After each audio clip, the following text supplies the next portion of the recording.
These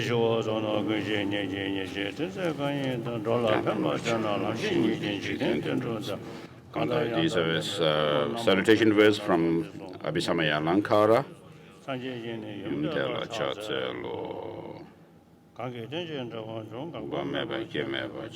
Salutation verses from the wisdom verses of the middle way. I prostrate to the perfect Buddha, the best of teachers, or who taught that which arises through dependent relationship is without cessation, without arising, without annihilation, without permanence, without coming, without going, without distinction, without identity, and peace, free from fabrications.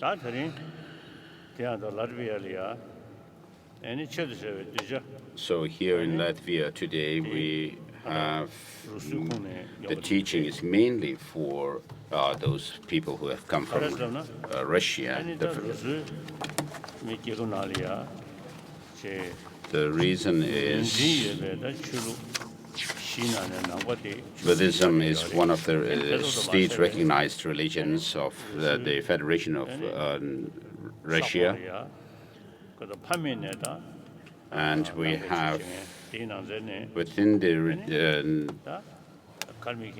Russian Federation, Kalmykia, Buryat, and Tuva, who people who were following Buddhism as their traditional religion, particularly the Buddhism that has spread to Tibet. And so when I was a child, there were hundreds of students of philosophy and Buddhist philosophy in Tibet. And so for many centuries, over maybe we may say over 1,000 years, we have this connection between the Buddhists within the Russian Federation and Tibet. And therefore, I'm here to explain give teaching on Buddhism and explain the text that we are going to go through. Whereas in the West, of course, I do explain about psychology, mind, emotions in the West, which are academic subjects. And recently, I was in Germany and met with scientists, and we had discussions on philosophy and science of mind. And I do not try to explain Buddhism as such in these areas, because different countries and different regions have their own ancestral, traditional religions, and therefore I always consider it better for those people in the West to keep to their own tradition, because of the complications that happens to people. There may be problems people would face.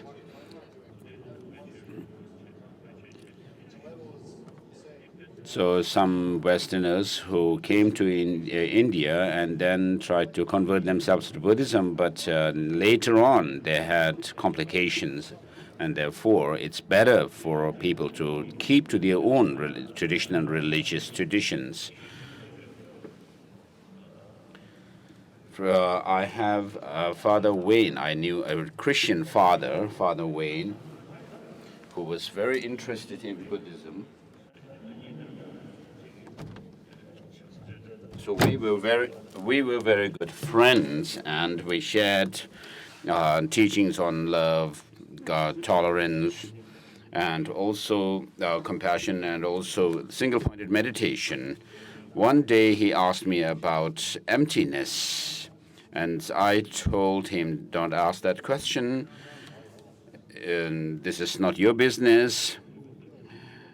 This is a unique philosophical concept of Buddhism." And so I frankly told him, because we were very close to each other, I frankly told him, because the reason is that when we talk about dependent origination, everything is dependently arisen, we need to talk about all things being like an illusion. And therefore, I thought that thinking about emptiness might hinder his own belief in an absolute God.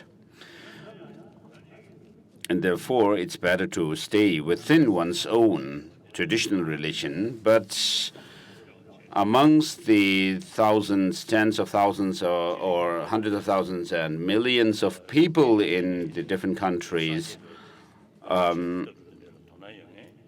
there, of course, may be people with disposition to the teaching of the Buddha. And so those may be exceptions. And so people could take interest in Buddhism and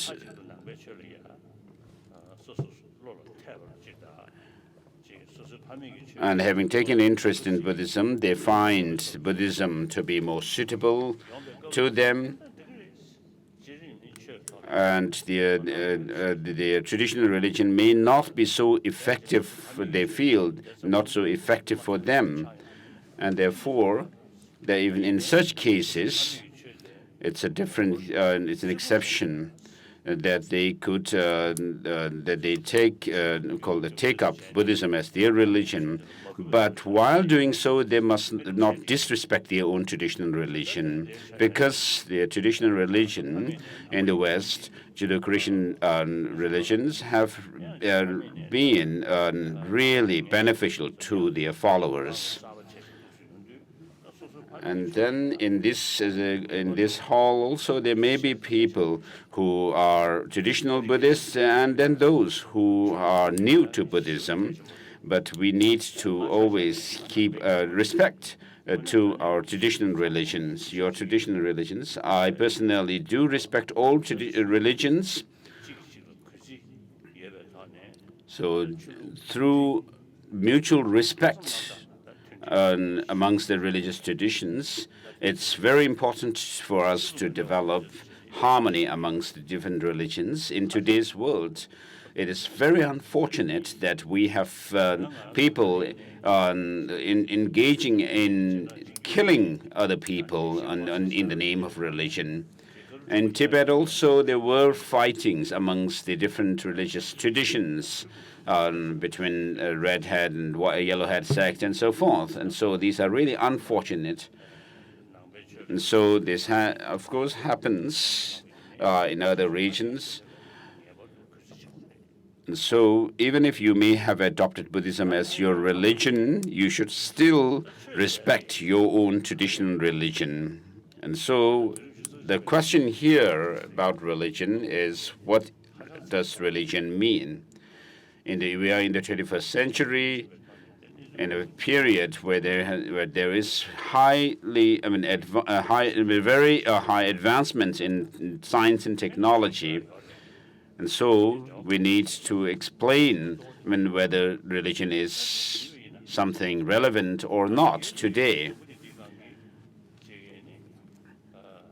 Do we need religion in today's world? Of course, there are many intellectuals and many institutions, academic institutions, but most of the learning and education that we have today are more or less oriented towards that of the faith. Those of the material development alone. And then with regard to religions, most of the religions also are based on faith alone. Whereas in India, we have tradition of making transformation in our mind. So that doesn't mean we should have new kinds of mind as such, but the very mind that we have now, which is full of all these negative thoughts and emotions, and then chain reaction within them, within ourselves, and we need to transform this from within, not through some prayer or not through some blessings, but through critical thinking. And so how do we do that is with regard to anger, arrogance, and pride, and also self-centered attitude. And there is this grasping and attachment to oneself, very strong attachment to oneself. And these causes disturbance in our mind. And so on the one hand, it's caused by the self-attachment. And then on the other hand, we make this distinction between enemies and those of adversaries and our friends, and then have all these emotional reactions. So in other words, religion teaches the practice of love and compassion. Even in the case of theistic religions, those believers in the Creator God also teach in order to strengthen the practice of love and compassion. There is teaching of tolerance, forgiveness, contentment, and so forth. And so all these different religious traditions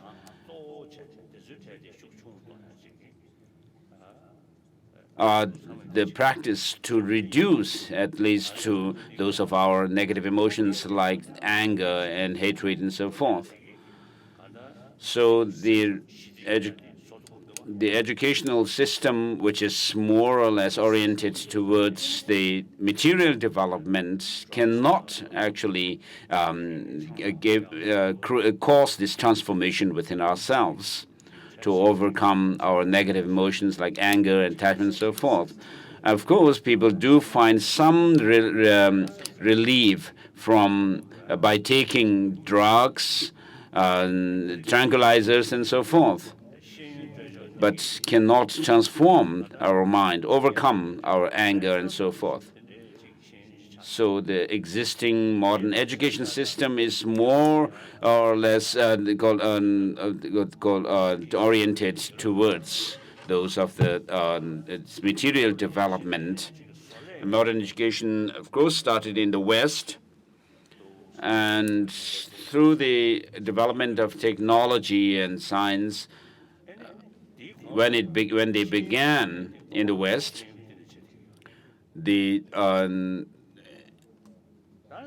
religious institutions were the educational institutions as well in the beginning. But then as science and technology, arithmetic and so forth developed further and further, and there's this technological advancement, so the religious traditions, the religious institutions, which were the educational institutions in the beginning, didn't become sufficient, and therefore the educational institutions separately developed in the West. And so with regard to the taking care of the inner world of our mind, it was left to the religious institutions, and the rest of the fields of learning, like arithmetic and so forth, were left to the educational institutions that developed separately from the religious institutions. And as time went by, as people lost faith in religion more and more, then the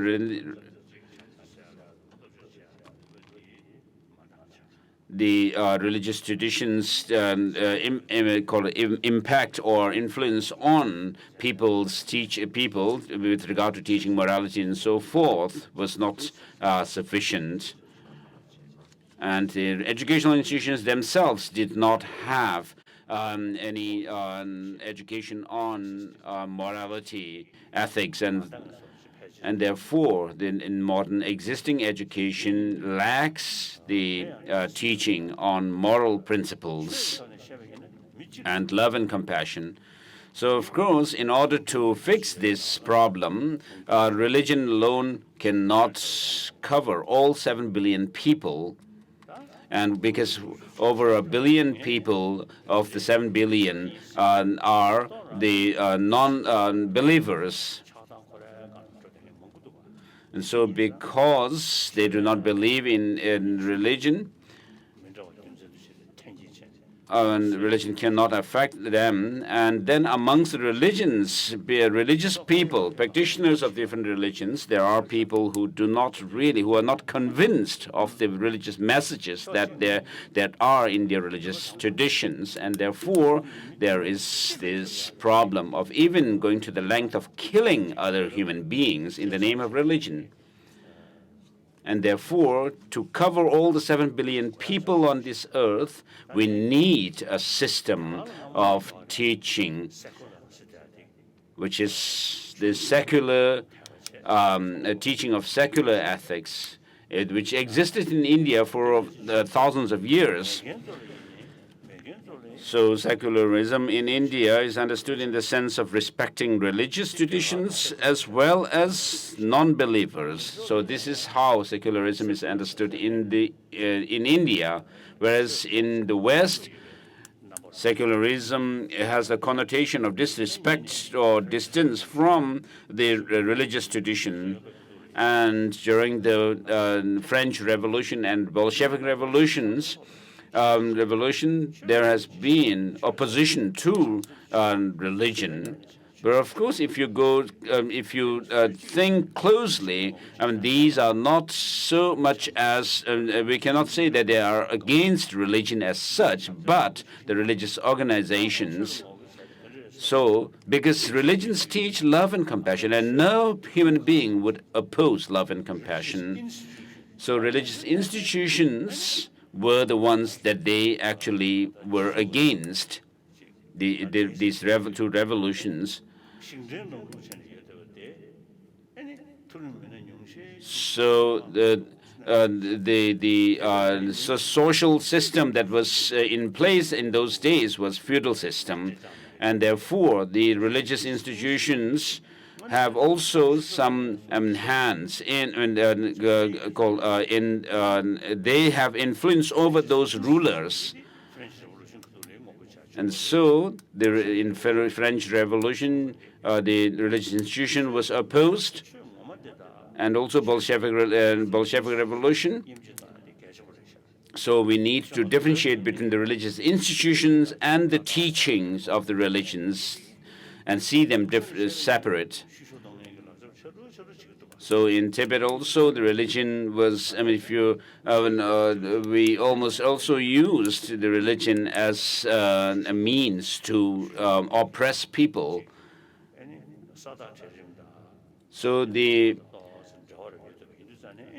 people who were in power, the landlords, because they have connection with the religious institutions which were supporting them, backing them, and therefore during the revolutions, the two revolutions, the French and Bolshevik revolutions, there is this also the kind of it seems that the people were against religion also when they were opposing the feudal lords. So therefore, in the West, secularism has this connotation of being against religion, whereas in India, secularism doesn't have that connotation. Secularism is understood to respect religion as well as those who have no religious belief. For example, the Charvakas were the ones who were materialists. And those who were practitioners and followers of this tradition in India were, of course, their philosophical idea was criticized, but the practitioners themselves were respected as being rishis or sage. And this is the understanding of secularism, respecting believers as well as non-believers in India.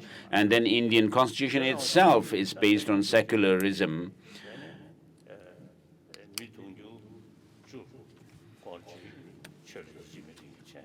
So over 1 billion people today are without any religious belief today, and it is said that about 6 billion people are with religion. Although the people do say that they follow this or that religion, but they are not sincerely following their religious tradition through conviction, gaining conviction in their teachings.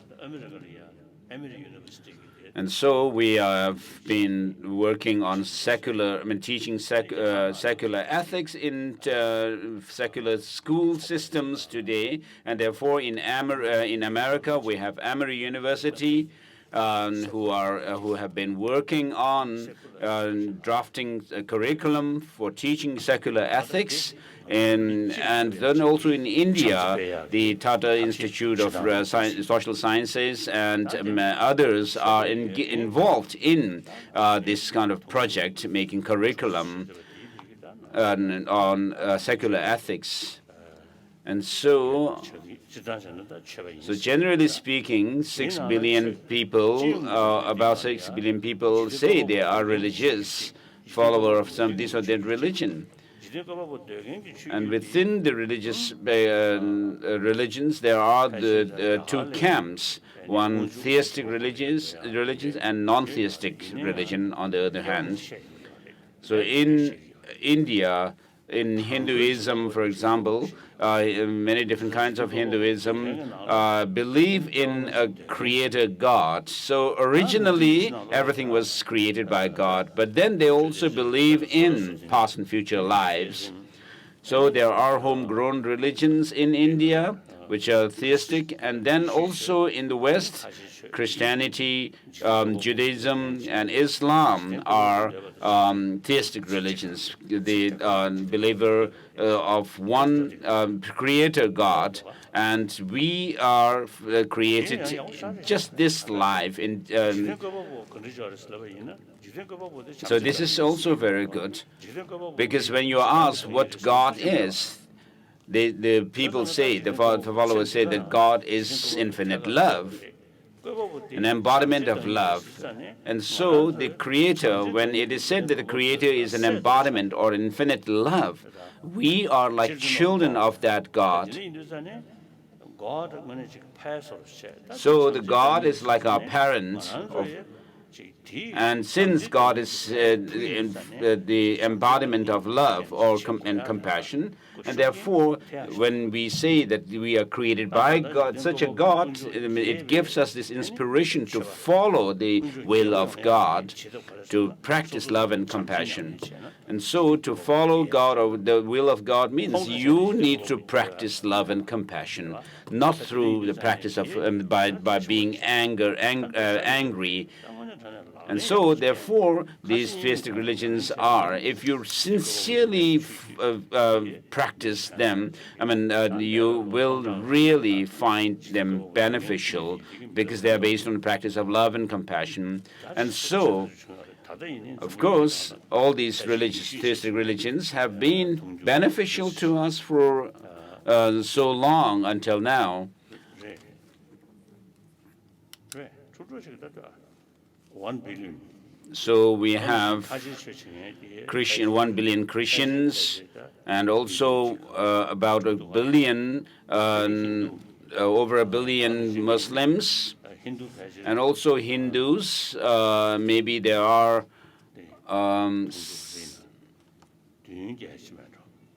7 or 8 100 million, and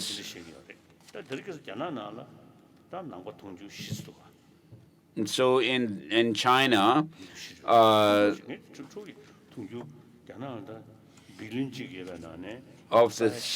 the 1 point something a billion people, there are 400 million Buddhists today in China. And so China becomes the most populated Buddhist, the communist country with the most population of Buddhists. And so we have many different religious traditions in the world today. And then with regard to the non-theistic religions, the first one would be the Sankhya School, which evolved around 3,000 years ago. And then within, of course, Sankhya School, there are two groups. One is theistic, the other non-theistic. So with regard to non-theistic, we're talking about, there is this sect within Sankhya, And then about 2,600 to 700 years ago, we had that of the Mahavira appeared in India, and therefore we have the Jainism. And around that time, Mahavira appeared at a time when there was so much sacrifice of animals, animal sacrifice in India, and therefore it also affected the economy of the farmers, and therefore the Mahavira emphasized non-violence and also taking to vegetarianism. And so this also has some connection with the social milieu at that time.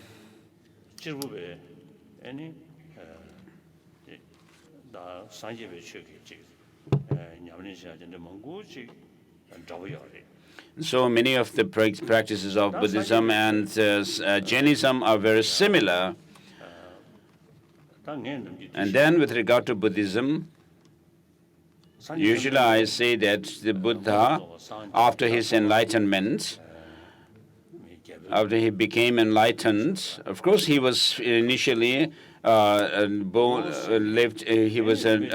living in a royal family, and then seeing the facts of life, such as suffering of aging, sickness, death, and so forth, then he renounced his royal life and became an ascetic. And then through his practice, an arduous practice, he became finally enlightened. So this is the general belief, according to the general understanding and perception of people at that time. And so, of course, in order to show that in order to become enlightened, we need to work hard, go through hardships, and therefore the Buddha went through the 6-year austerity practice. And during that time, during that 6-year period, he was practicing the different meditative absorptions. And of course, it was not sufficient to become enlightened just by following the shared path, the path which is shared with non-Buddhist traditions as such. And therefore, of course, the Buddha, having gone through, trained himself in the past lives, he had the imprints from past lives. And therefore, he finally went under the Bodhi tree, where he became enlightened. And as he became enlightened, he said, I found this nectar-like dharma, which is profound, peaceful,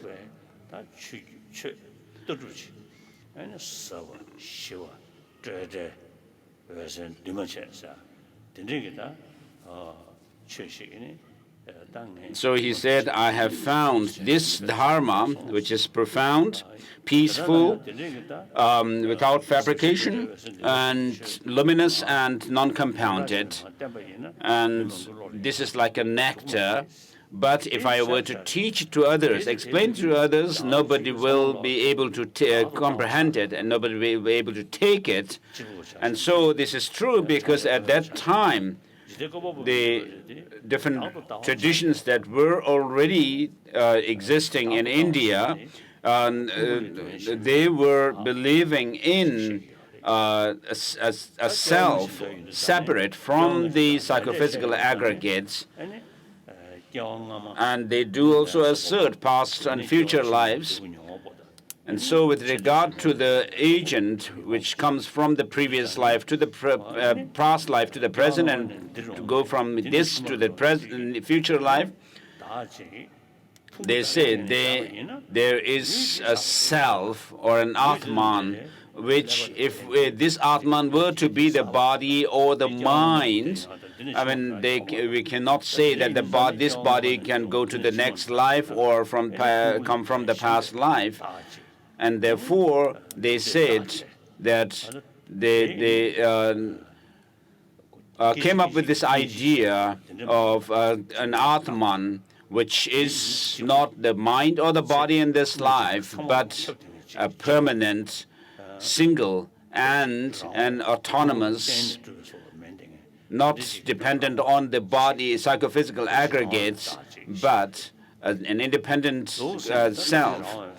So this was asserted, posited by the non-Buddhist tradition, and therefore, because this was prevalent view in the culture at that time when the Buddha appeared, and therefore, if the Buddha were to teach people there is no self, no such an independent, single and permanent self, and nobody will be able to believe him. Therefore, he said, even if I were to teach it to others, nobody will understand it. And then, as time went by, the first 5 human disciples who were known to the Buddha even before he became enlightened, according to the popular account, and therefore, after becoming enlightened, the Buddha was requested by these 5 human disciples to give teaching, and therefore, the Buddha gave the first teaching in Varanasi, the teaching on which was the teaching on the 4 Noble Truths. And so these 4 Noble Truths, the suffering, origin of suffering, true cessation, and true path, each have their 4 characteristics. So impermanence, in the case of the truth of suffering, we have the 4 aspects which are impermanence, suffering, and so forth. And then there are 4 each of these other 3 noble truths. And so the 4 aspects or characteristics of the first noble truth are teachings which go against the wrong notions of such as permanence and bliss or pleasure, pleasant experience of samsara and so forth.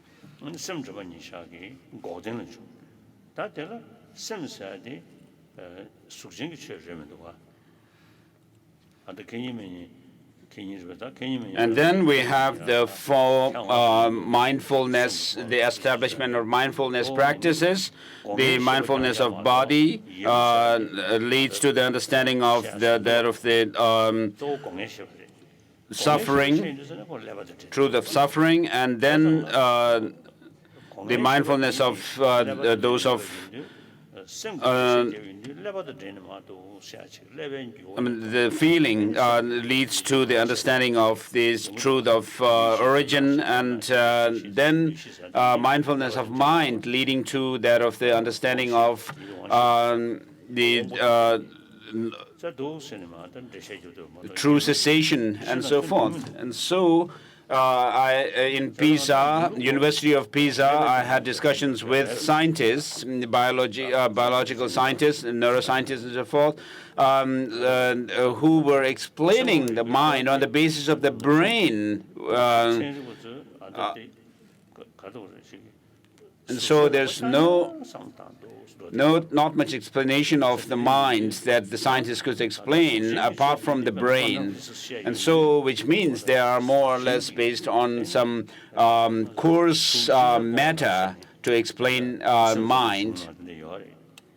And then in terms of the quantum physics, they do say that there's no objective existence in things and events, and even the Chittamatra philosophical assertion is that there is no externality of things to things, but the reason that they give is that if you go down to the subtle particles which make up the matters, you cannot actually have any subtle particle outside. And therefore, this is very similar to what the quantum physicists are saying, that things have no objective existence. And then they also say that things are called mental constructs. And Siddhamatras also say that both the object, such as the blue, color blue, and the perception of blue arise simultaneously. So as long as there is the perception, there is the perceived blue color. And so the blue is mere reflection of the perception itself. And so the quantum physicists also say similarly, as long as an observer is there, there is an observed object. Now, with regard to the observer, such as the subjective mind, you need to explain it. In India, in Indian traditions, of course, there is explanation of the observer as well. Whereas in quantum physics, the explanation of what the observer is there's no explanation yet. With regard to the subjective mind, I mean, we need to talk about mind in terms of its moment by moment change. So we have the present moments, the past and the future moments. But if you really were to look at the present moment of a mind, of course, with regard to the three moments, the past is already gone, future is yet to come.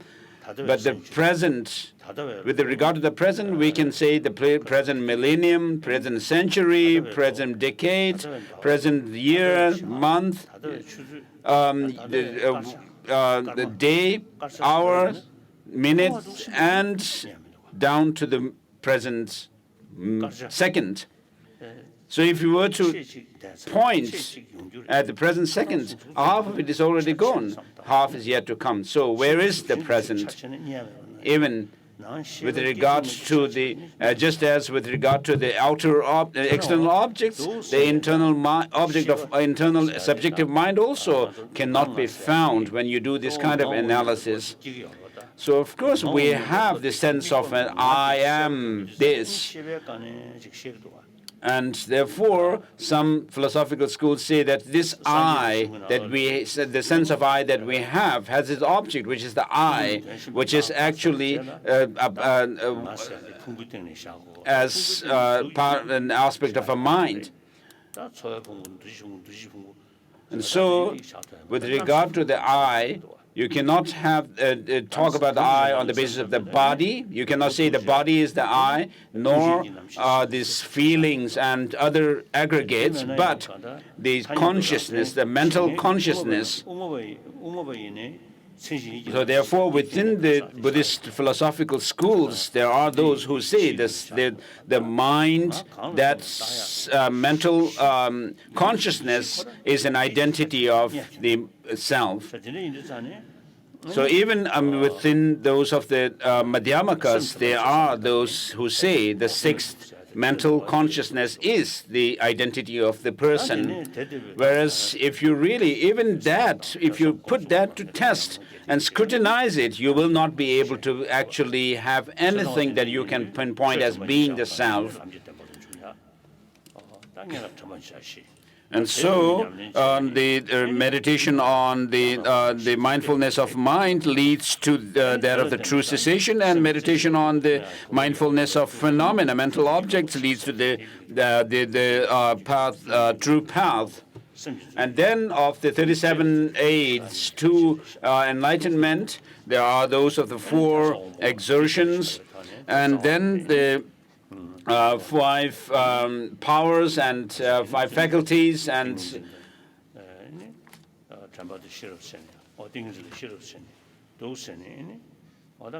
which includes faith, joyous effort, single-pointed concentration, and meditative concentration, wisdom, and so forth.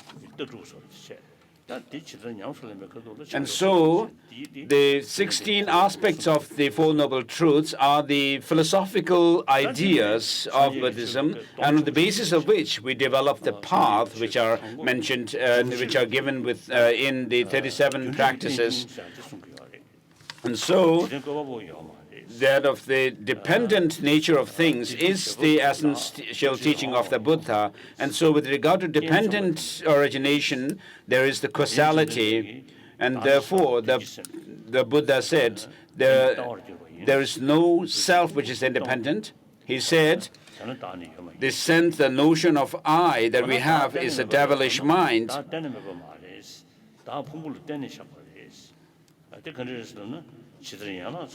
Because all these the psychophysical aggregates are empty, therefore there's no self. And by saying that, he doesn't mean the self as in the sense of a nihilism, but the self is said to be designated on the basis of the 5 psychophysical aggregates, just as a chariot is designated on its parts. So as long as you assert a self within the mind, it could only be asserted as the 6th mind, the mental consciousness.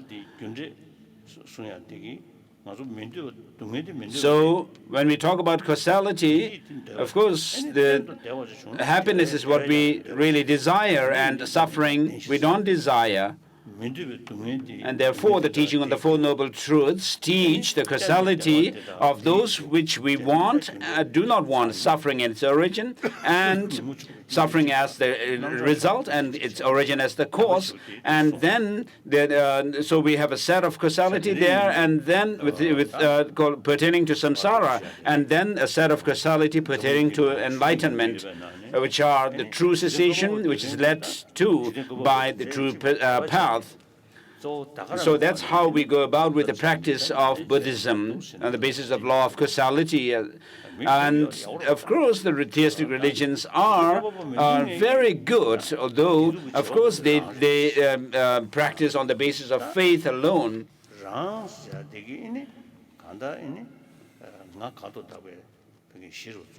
So pain and pleasure are caused from the point of view of causality. What we say is pain and pleasure are our own doing.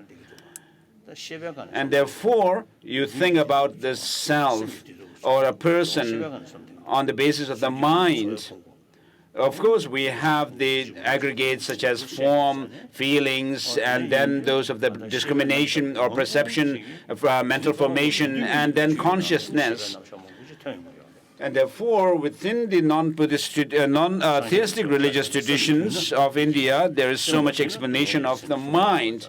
So in Buddhism, it's said that happiness is there when your mind is tamed, and when the mind is unruly, there is suffering. So those factors which cause the mind to be indisciplined are within the mind itself, and then also those causes which bring about happiness are within the mind itself. And therefore, those factors which cause us to lose our equilibrium of mind, peace of mind, are called destructive emotions. So even in the non-Buddhist traditions, there is the practice of developing meditative absorptions by seeing the desire ram as being gross, and compared to which those of the higher realms of existence, such as form ram and so forth, are more subtle and peaceful. And so accordingly, there are practices leading to the development of concentration, leading to those of the form rams and formless rams.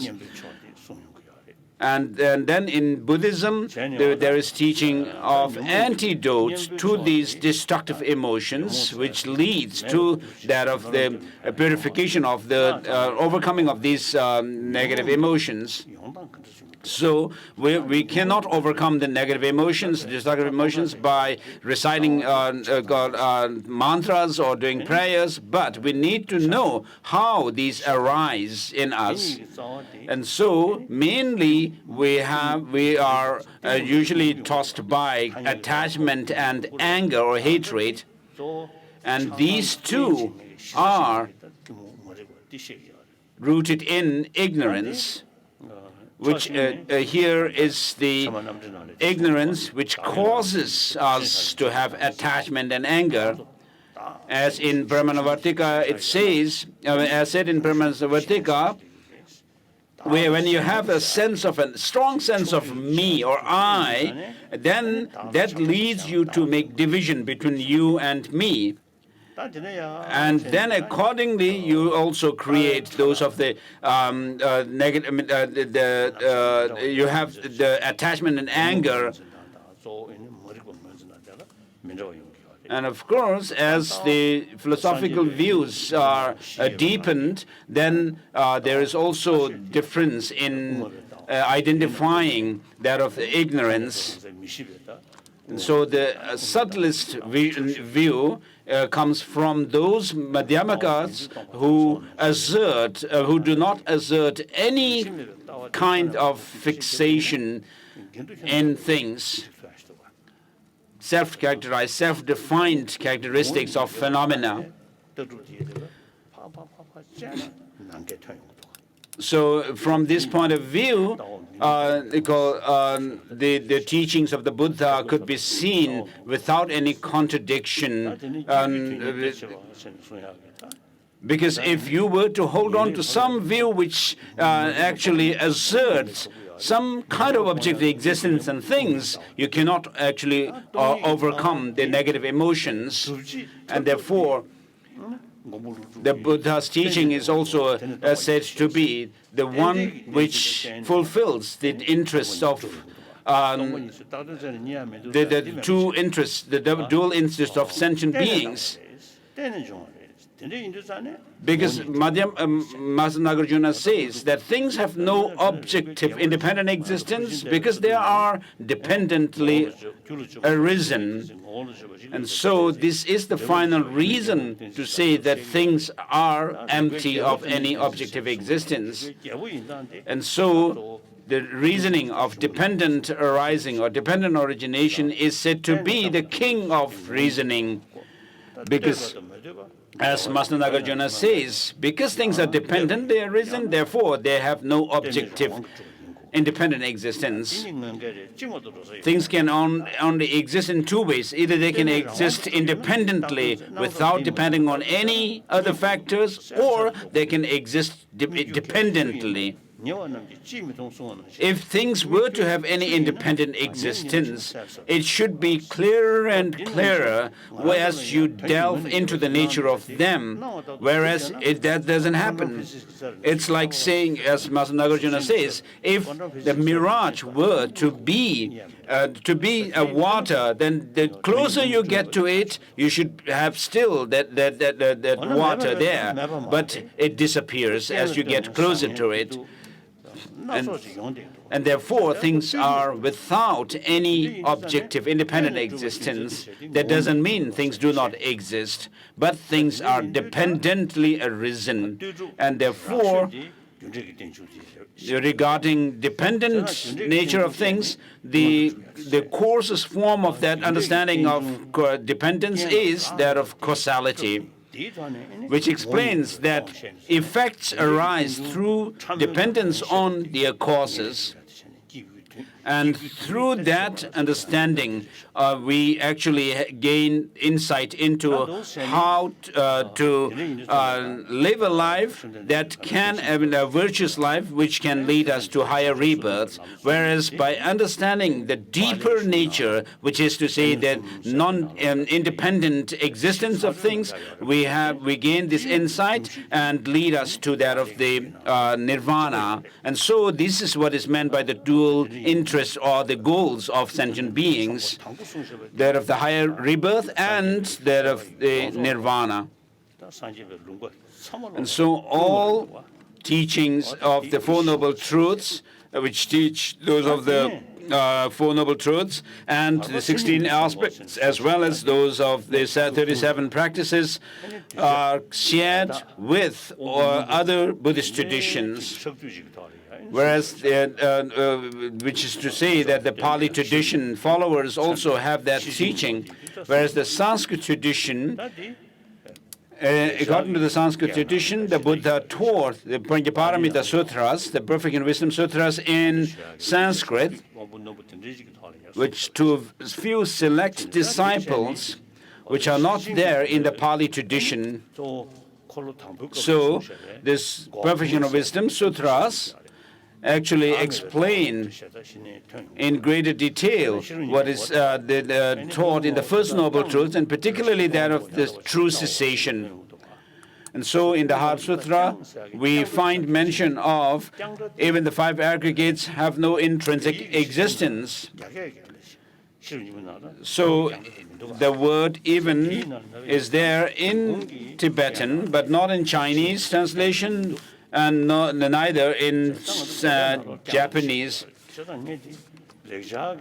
And so checked whether this word exists in the Sanskrit, and so and I found out that it did exist. It does exist in the Sanskrit version.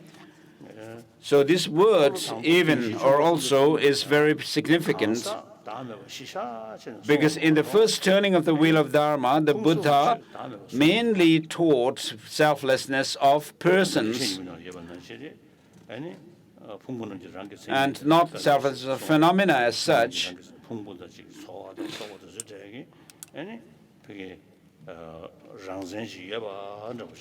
So the psychophysical aggregates, such as the form and so forth, were, it was given an impression that they do have some intrinsic existence. So this selflessness of phenomena, referring to the psychophysical aggregates, is not taught in the first turning of the wheel of Dharma.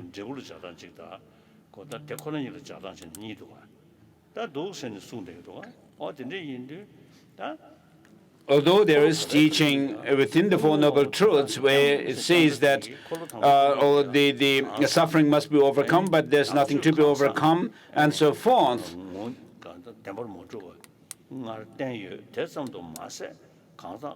So the word also, or even in this phrase, even the 5 aggregates are empty of intrinsic existence, says that not only there is the selflessness of persons, but there is also the selflessness of phenomena. The selflessness of person, which was taught before in the Four Noble Truths,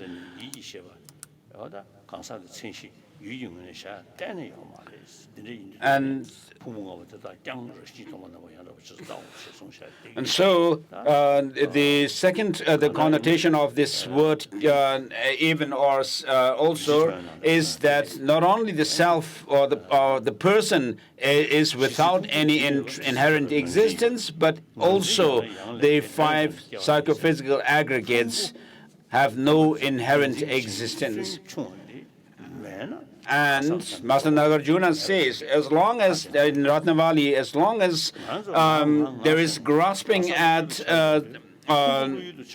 psychophysical aggregates, to that extent there will be grasping at a self. Because if you look at our own experience, when we think of ourselves, I am this, I am that, on the basis of our mind or the body.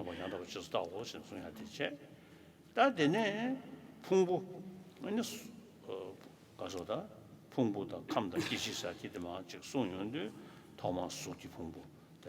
so, with regard to the psychophysical aggregates, there is the form, sensations, and so forth.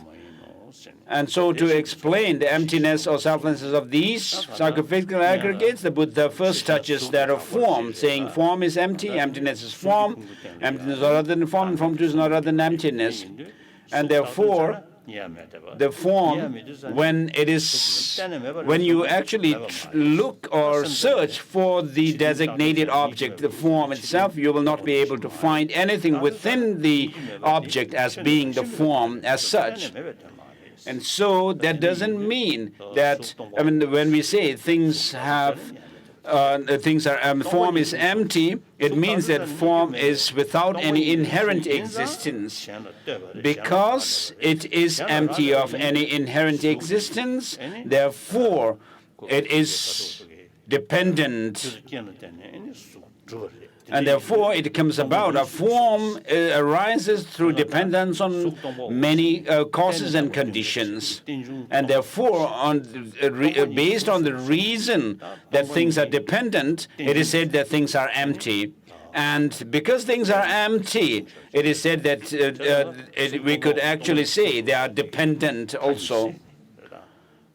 And therefore, this reasoning of dependent origination can do away with the two extremes of nihilism and that of the eternalism.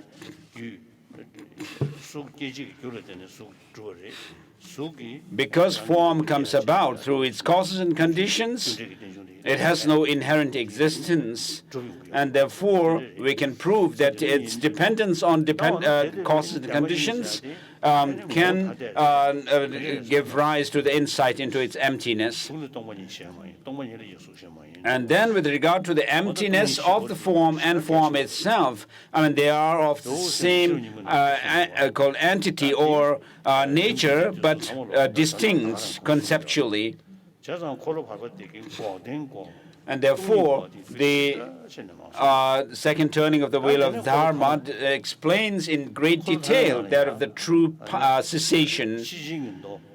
And then in the third turning of the wheel of Dharma, what was taught in the second turning of the wheel of Dharma, that is to say that from form up to omniscience, nothing exists inherently. And therefore, for those who were not able to take that literally, the third turning of the wheel of Dharma, which is the one aspect of it is that of the teaching on the sutra of Sandhi Nimochana Sutra unraveling the thought. And so the Buddha in that sutra says that by having in mind the three features of the three natures in mind, he says there is no, he taught that in the second turning that there is no inherent existence in things.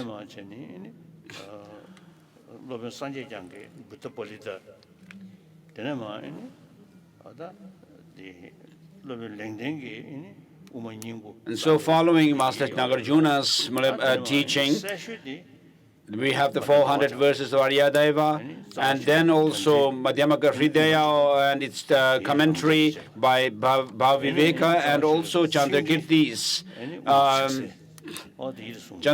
commentaries or texts such as Madhyamaka Avatara and its commentary, and also which is which comments on the content or the meaning of the Madhyamaka Karika by Nagarjuna, and then we have the lucid words of Chandrakirti as well, which explains the Madhyamaka Karika word by word. And so in these teachings of particularly the Chandrakirti, it is mentioned that there are certain teachings of the Buddha which can be taken literally, and there are those which cannot be taken literally, and those that are to be not taken to be literal are those which need to be interpreted.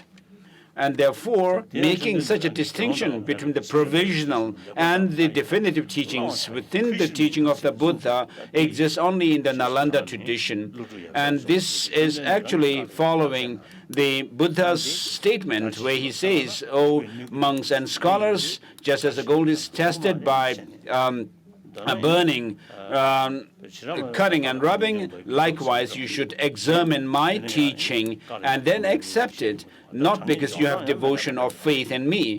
And so there are, of course, difference in the interpretation of what constitutes provisional teachings and what constitutes in definitive teachings, according to the Chittamatras and the Madhyamakas. In any case, there are this kind of distinction between the definitive and the provisional teachings. And then within the third turning of the wheel of Dharma, there is also the Tathagata Garbha Sutra, which becomes the source of Mahayana Uttara Tantra by Maitreya. And so there is also another sutra which is called the exalted wisdom at the time of around the time of passing away. And so these constitute the third turning of the wheel of Dharma, which emphasizes the teaching of the path. So these.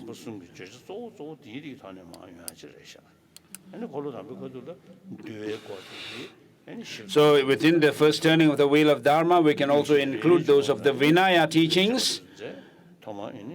The Vinaya was laid down as some problems arose, and there's some questions or some qualms arose, and then the Vinaya rules were laid down. And so we have the three turnings of the wheel of Dharma, and then we have around the time of the 13th Dalai Lama, there was a Tibetan master named Nyengun Sungrapa.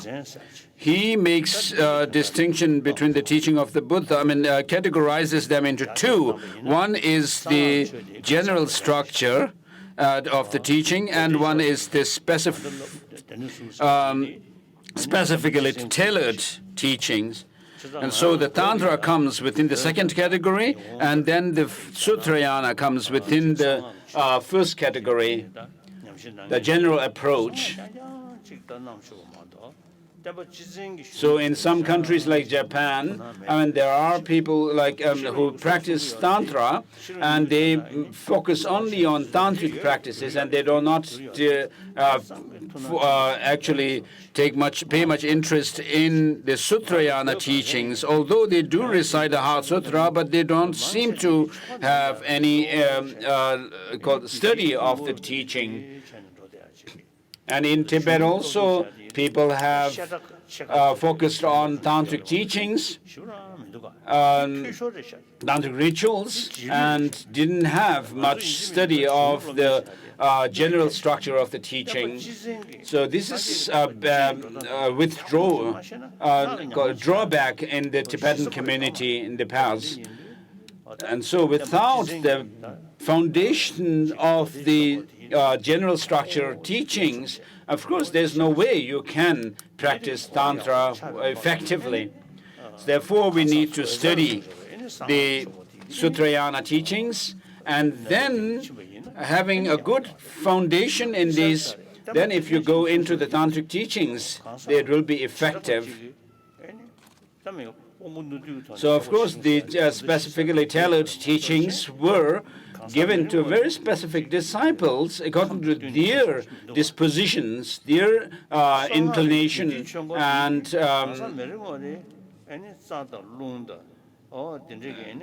so these tantric teachings were given according to the physiological structure specific to the person, individual, and their specific interests and dispositions. So accordingly, we have many different tantric teachings. And even the Buddha himself arose in the form of the deities and not staying as a bhikshu, except in some Kriya Tantra teachings where the Buddha appears in the form of a monk. All the rest of the Tantric teachings were given with him arising in the form of a deity. So the teaching that we are going to go through, which is the middle stages of the path, and Je Rinpoche's Song of Experience, these pertain to the general structure of the teaching of the Buddha, whereas the day after tomorrow,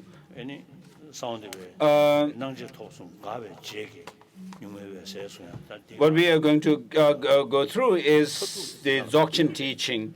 And Dzogchen teaching actually is based on the luminous state of mind, the innate clear light or luminous mind.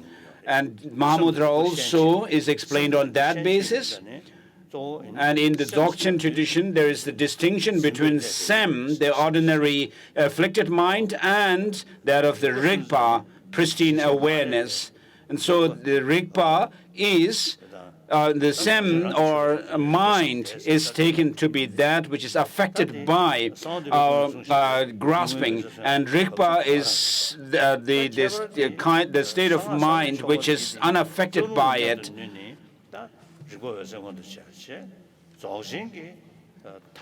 Whereas in the other tradition of highest yoga tantra, there is emphasis on using the subtle energy, the bindus, and then those of the channels and veins are used in one's practice, whereas in the Dzogchen tradition,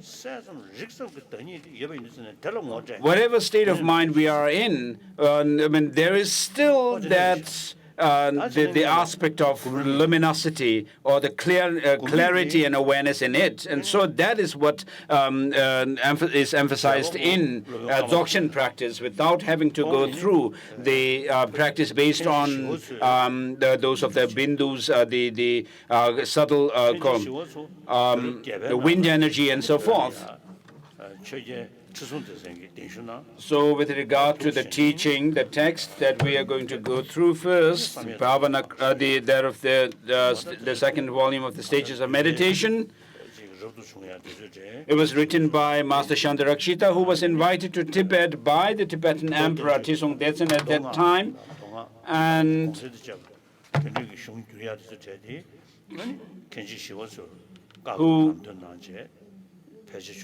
under whose direction the translations of the sutras and tantras were carried out in Samye, in the department of the translation department. And then there is also he found within the Samye monastery, there was the department of Vinaya, the pure morality department for the monastics. And so Shantarakshita was the one who actually gave the ordination, the monastic ordination, to Tibetans. And then there was the meditation department within Samye, where Chinese practitioners lived also.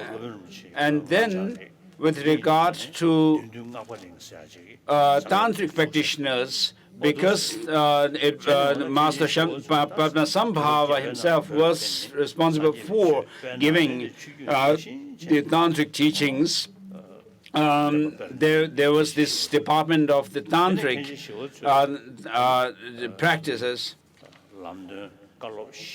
And so, under the direction and guidance and instruction of the Master Shantarakshita,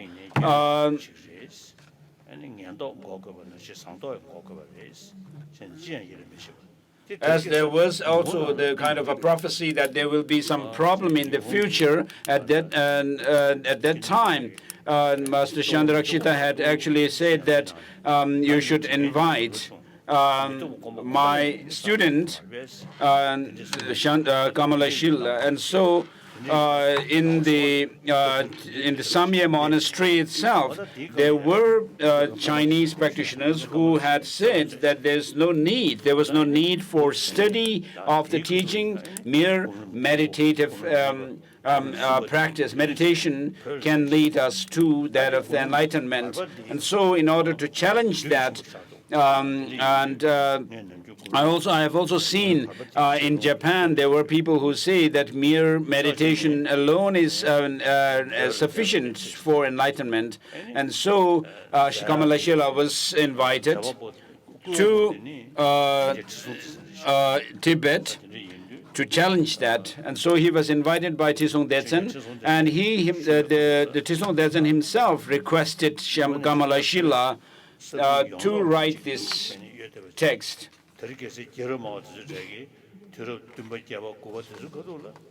So the historians today say that Tibet was a very powerful nation in the 7th, 8th, and 9th centuries. One of the in America, Columbia University scholars have done some research, and they have actually written a book saying that in the 7th, 8th, and 9th centuries, there were 3 empires, which were Tibet, Mongolia, and China. But after the 9th century, 8th and 9th century, the Tibetan empire also declined, and therefore the power declined.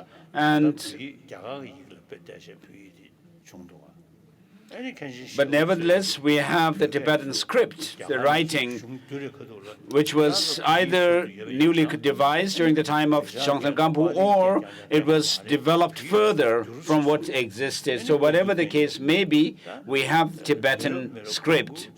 And therefore, Chandrakshita advised the Tibetans to translate the teachings, Buddhist literature, into Tibetan itself, and therefore we have the over 300 volumes which comprise over 100 volumes of the Kangyur, which is the translation of the words of the Buddha, and then to over 200 volumes of the Tengyur, the translations of exegetical texts. And so under the direction of the at the invitation of the Tibetan Emperor Trisong Detsen, Chandrakshita came to Tibet, and therefore the translations of this Buddhist literature was undertaken under his auspices, and therefore today, to explain the Buddhist philosophical ideas, we have Tibetan, which is very precise in explaining the Sanskrit terms, because Tibetan was actually Tibetan language itself kind of improved or developed as the translations were carried out, and therefore we can explain the Buddhist concepts precisely as it is in the case of Sanskrit.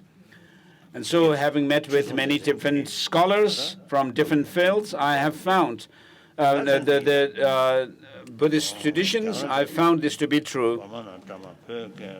So in this language of India, it is called Bhavanakrama, and in the Tibetan language, Gombe Rimba, which is to say the stages of meditation, homage to the youthful Manjushri. So the stages of meditation, the title itself refers to meditation. In the past, some of the practitioners in the Samye monastery said that we could only do meditation and no need of study. And so he say the title is given as Stages of Meditation. I shall briefly explain the stages of meditation for those who follow the system of Mahayana Sutras. The intelligent who wish to actualize omniscience extremely quickly should make the deliberate effort to fulfill its causes and conditions. So Buddhism teaches that of law of causality. Pain and pleasure are our experience of body and mind. So pain comes about through causes and conditions. Happiness also comes about through causes and conditions. So this is what is said.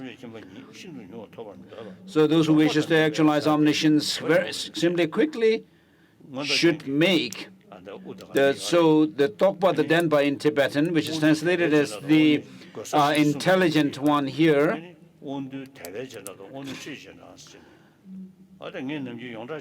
refers to Tsongkhapa the Denpa refers to those with critical faculty, those who wish to check things critically, not following on faith, taking things on faith.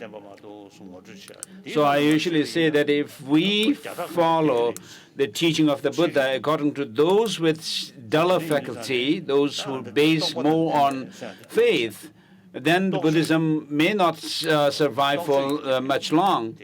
But if we could follow the teaching of the Buddha according to those who use critical scrutiny, those of sharp intelligence, sharp faculty, then Buddhism could actually survive for several centuries more.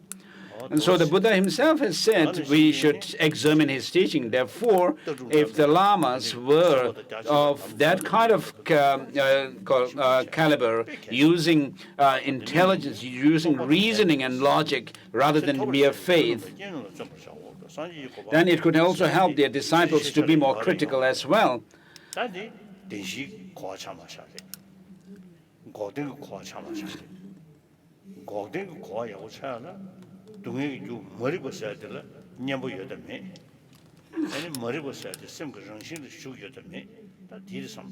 So whether omniscience is possible or not, it depends on whether we understand whether that of true cessation is possible or not. So within the understanding of true cessation, we need to also, we would also come across the understanding and insight into what ignorance is about, means, what ignorance means. And therefore, with regard to the Four Noble Truths, if we are able to see that this ignorance is something that we can overcome, then we can see that negative emotions can be overcome. Of course, there is the difference in interpretation of what the obscuration of knowledge and what is obscuration to that of the obscuration of the afflictive emotions mean according to the different philosophical traditions, philosophical schools. So overcoming negative emotions, the disturbing emotions completely from one's own mind, you attain that of nirvana or liberation. And by overcoming even the stains left by those negative emotions, which are known as obscuration to knowledge, then you attain that of omniscient state of Buddhahood. And so that of the understanding of emptiness, the view of emptiness is antidote to our ignorance, which grasps at some kind of independent existence in things. And therefore, you can see how, through this realization of emptiness, one can overcome the negative emotions. And therefore, to understand Buddhism well, you will need to actually build up our understanding from the teaching of, on the basis of teaching of the Four Noble Truths.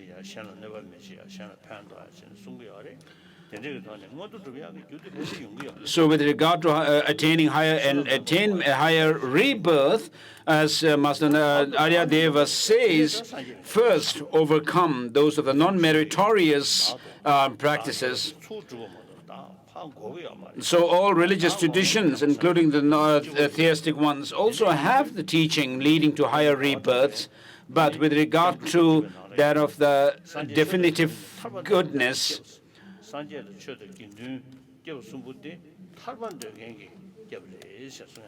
Master Chandrakirti says that that the Buddha, Dharma, and Sangha are the refuges to those who aspire to liberation. So the definite goodness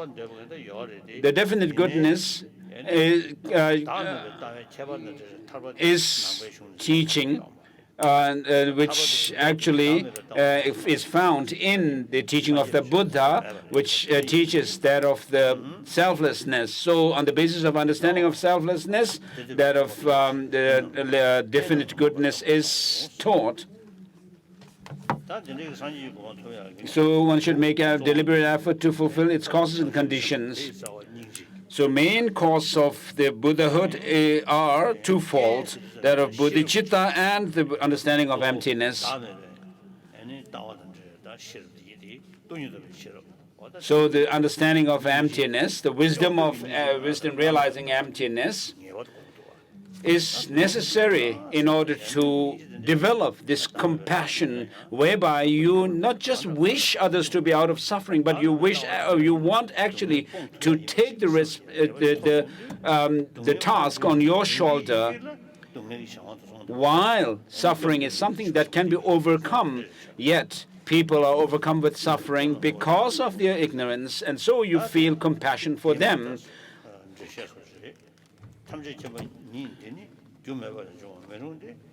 It is not possible for omniscience to be produced without causes, because if it were, everything could always be omniscient. If things were produced without reliance on something else, they could exist without constraint. There would be no reason why everything could not be omniscient. Therefore, since all functional things arise occasionally, they depend strictly on their causes. Omniscience too is rare because it does not occur at all times and in all places, and everything cannot become omniscient. So with regard to the objects of knowledge, it is threefold: the manifest objects, the evident ones, and then those of the slightly hidden, and then extremely hidden. So this distinction or the categorization of the three objects into three is done by doing analysis into things. So what the scientists are investigating into is mostly those which are evident objects. And then through that, one can actually come to some kind of understanding of what constitutes slightly hidden phenomena, and then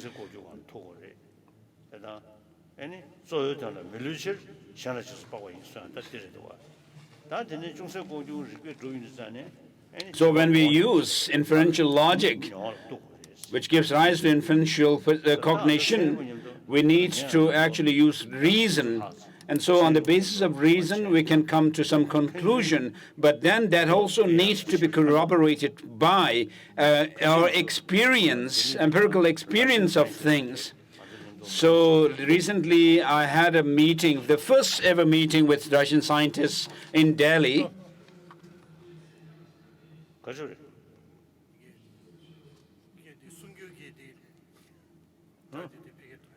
Oh yeah.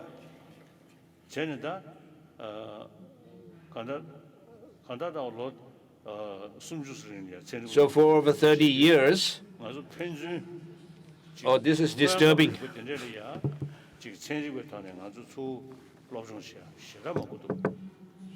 This voice coming. So for over 30 years I have had the voice from the hall is coming in here. It's not good. Disturbing. What can I do? I don't manage the microphones. I don't manage the microphones. So having had this discussion with scientists for over 30 years, I found that there's mutual benefits to the scientists as well as us as Buddhists.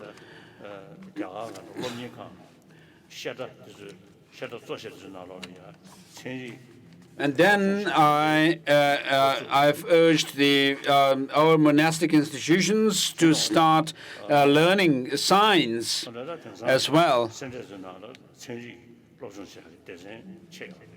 And so in the monastic institutions, such as Sera, Drepung, Ganden, and so forth, there are sections which have been opened for study of science. And then we also had several Buddhist monks from our monastic institutions go to Emory University in America to study science. And then last year, in order to expand on the scope of knowledge, I find that it's very good to be educated in both the fields, modern science as well as our traditional subjects. So with regard to compounded phenomena, with regard to the object of knowledge, there are two categories that we can divide things into, phenomena into. One is those of the compounded phenomena and uncompounded phenomena. Within the first category, there is the which actually constitutes moment-by-moment change in things, and this includes those that are matter, and then those that are consciousness, and then those which are some kind of abstract phenomena called such as impermanence itself. And so it's said that the omniscience is a compounded phenomena because it comes through causes and conditions. I will not go through I will not read the text, the whole text. So with regard to the four aspects of the origin of suffering, in Compendium of Knowledge by Asanga, there are mention of the three conditions, which are unwavered condition, which means that things do not come about through some creator God as such.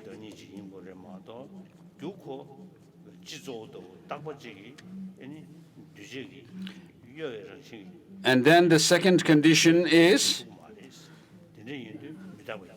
the impermanence condition, impermanent condition, which means that things can only come about through causes and conditions and not without causes and conditions. And then within the causality, or causes and conditions, there are those we need the compatible causes and conditions which can give rise to something. For example, if we have a flower like this,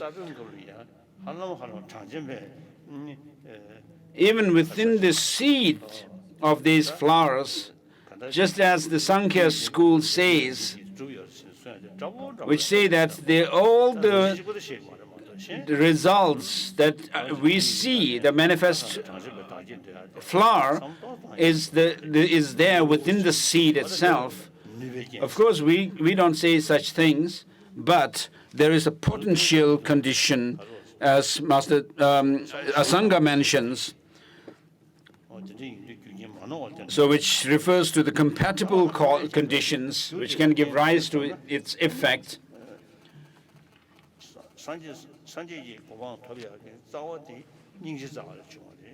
So the text says that the omniscience or the Buddhahood has its roots in compassion. As Master Nagarjuna says,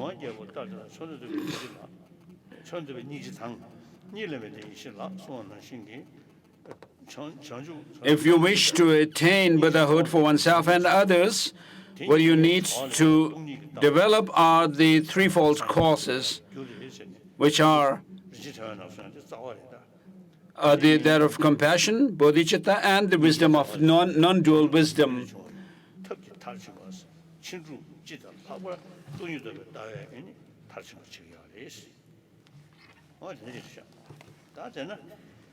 So from among these causes, you should cultivate the correct and complete causes. If you put the wrong causes into practice and so forth, and so the text mentions that these are the three. You need to practice these three: compassion, the awakening mind, and of bodhicitta, and the skillful means.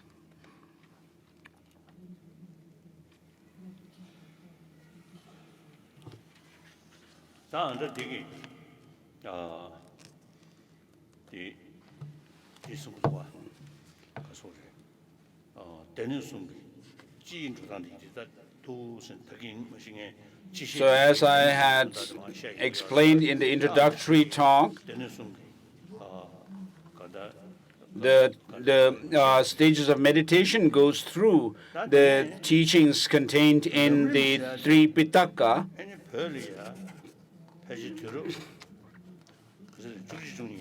So with regard to the Lamrim, when in the 10th, 11th century, Master Atisha came to Tibet, Choje Atisha, Lamrim teachings started around that time as a genre of teaching. So before his coming to Tibet, the Tibet had declined so much in its power that Tibet has become a fragmented state. And around that time, when Atisha came to Tibet, masters, Tibetan descendants of the Tibetan emperors, such as Yishiwu, was actually killed by some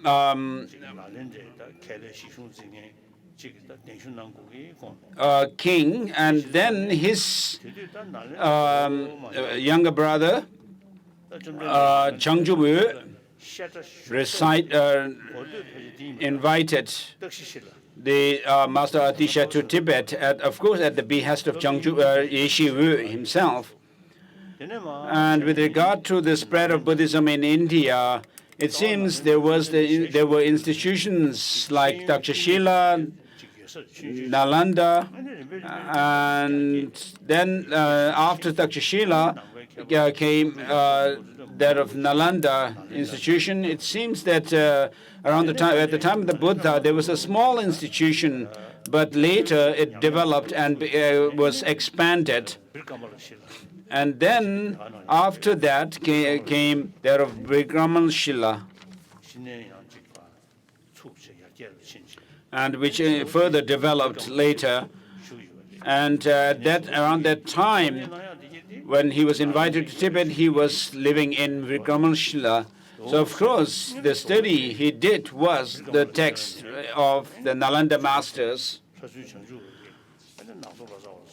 And so by sending Nakcho Lotsa, or the translator Nakcho and so forth, he invited, Changjubu invited Atisha, and in Töling, in the western part of Tibet, Changjubu requested a teaching which would be beneficial for the whole of Tibet. And so the genre called Lamrim originated or started since then.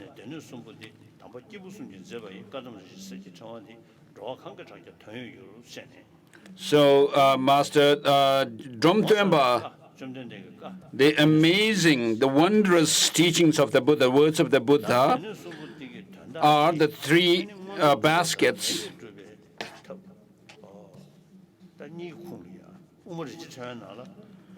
And then with regard to the purpose of the teachings contained in that, there are those teachings which pertain to leading us to that of the higher rebirth and those of that of the definite goodness.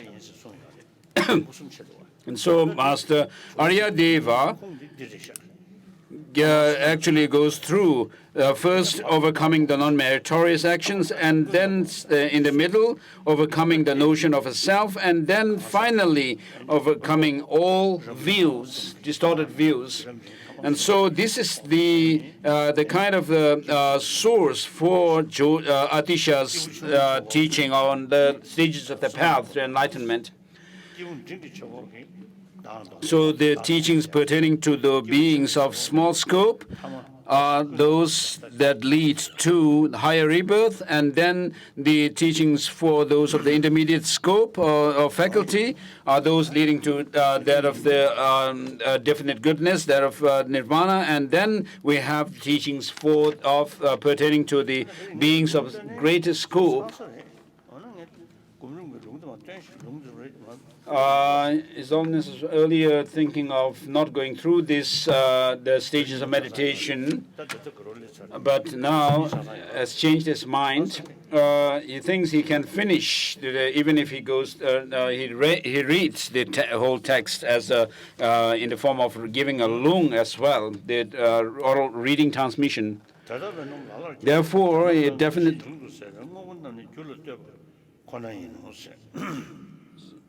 So therefore, it's definitely, since all functional things and so forth, and omniscience too is rare because it does not occur at all times in all places, and everything cannot become omniscient. Therefore, it definitely depends on causes and conditions. And then training the mind. Also, among these causes and conditions, you should cultivate the correct and complete causes.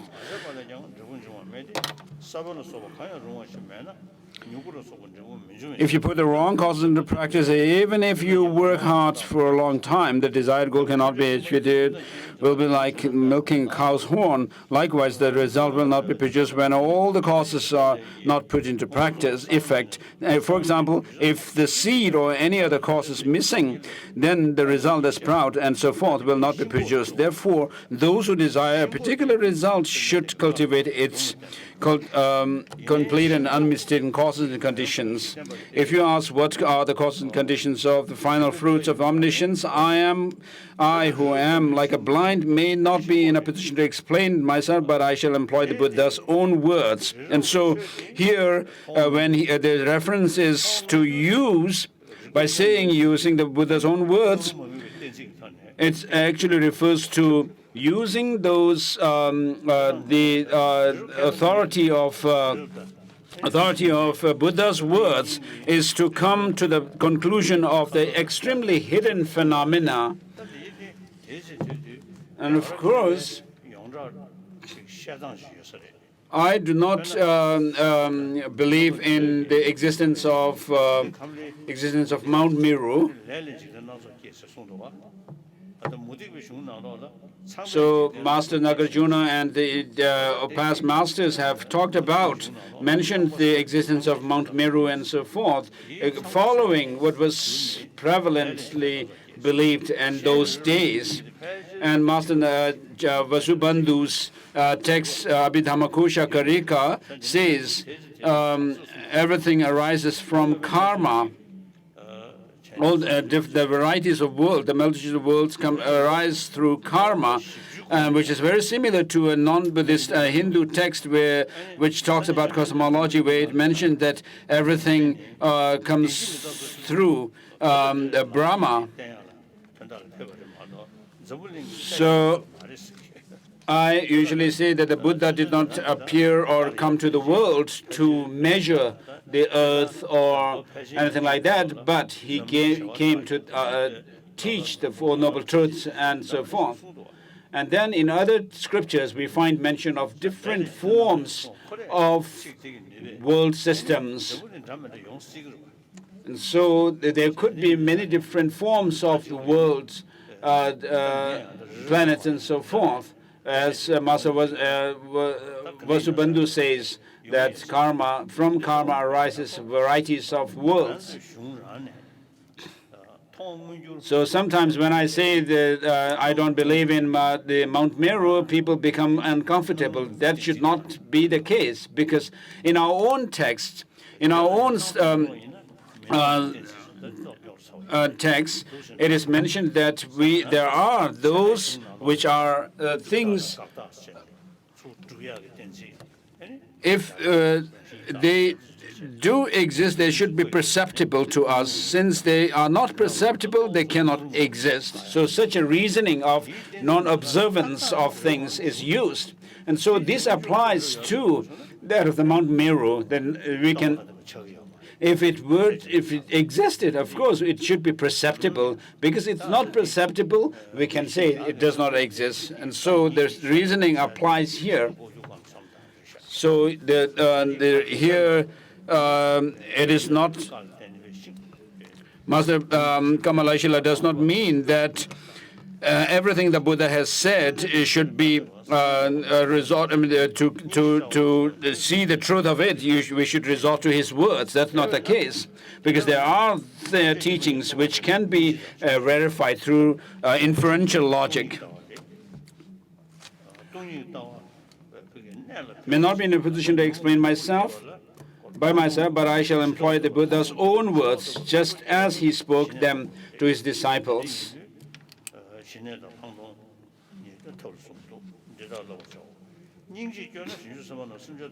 So he said, Vajrapani, Lord of Sacred, the transcendent wisdom of omniscience, has its roots in compassion and arises from the cause, altruistic thought, awakening mind of Bodhichitta, and the perfection of skillful means. Therefore, if you are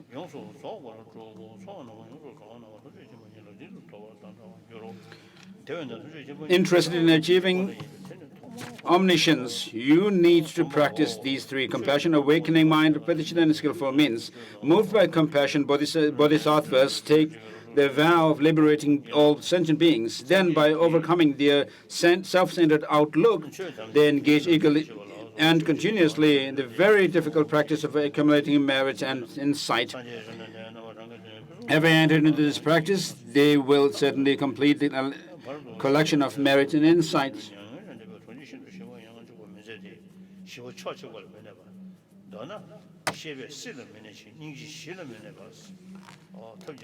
So just like the Shravakas, the Bodhisattvas do not reside in the one-sided peace of liberation.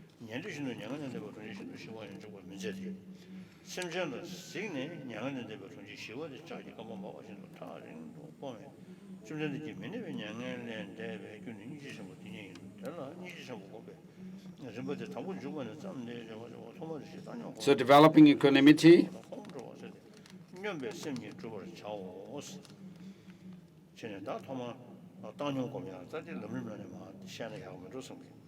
so with regards to developing equanimity, perhaps we could switch to the Lamrim text.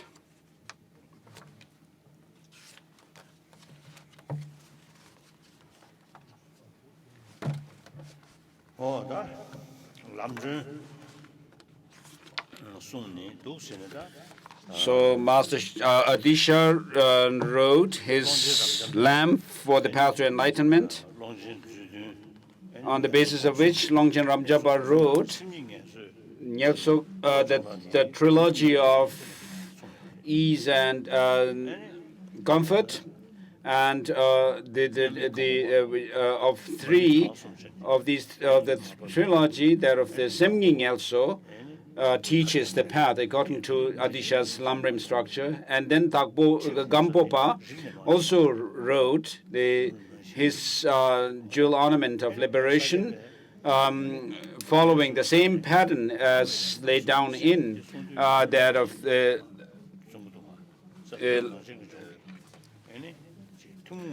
Adisha's lamp. And similarly, it is the case with the Sakya tradition of and then with regard to Master Tsongkhapa, he wrote the great treatise on the path to enlightenment, and then the middle stages of the path to enlightenment, and then this short text on the Lamrim, which is called the Song of Experience. Condensed points of the stages of the path, written by Master Tsongkhapa as Song of Spiritual Experience. So Lamrim Yamgur, your body is created from a billion perfect factors of goodness. Your speech satisfies the yearning of countless sentient beings. Your mind perceives all objects of knowledge exactly as they are. I bow my head to you, O chief of Shakya clan. So this is a praise or salutation to the Buddha. And so he praises the Buddha from the point of view of having an excellent, perfect body. The first line refers to the body, perfect body. And then the second line refers to the excellent speech. So the body is praised from the point of view of its causes giving rise to such an effect. And then the over countless eons accumulated over these three countless eons and so forth. And then the speech is praised.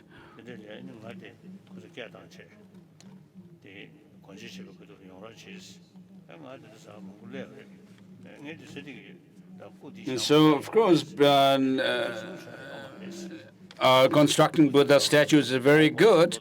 I was once asked to be to attend an inauguration ceremony for of Buddha Vihara, and I have said that Buddha statues, of course, may remain for centuries, but what we need is, and also there are Buddha statues in Bodh Gaya as well, and so what we need is the teaching of the Buddha. And so the speech of the Buddha is one which can actually satisfy the varieties of dispositions of sentient beings. So it has such a power to do that. And then the mind is praised as that which sees everything precisely as it is. In the salutation verse of the Abhisamaya Alamkara, it says,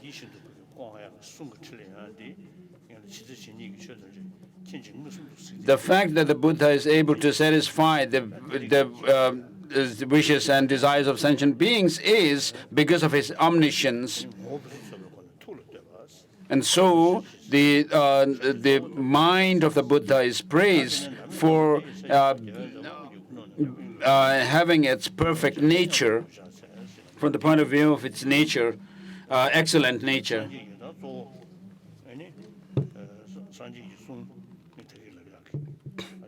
And speech is praised from the point of view of excellent fruit of it. So with regard to the perfection of wisdom teachings, sutras, it has those of the explicit content and the implicit content. So regarding the second one, the master, the regent of the Buddha, Maitreya, wrote Abhisamaya Alamkara and so forth, and commented on the explicit meaning or the content, and then those of the Master Nagarjuna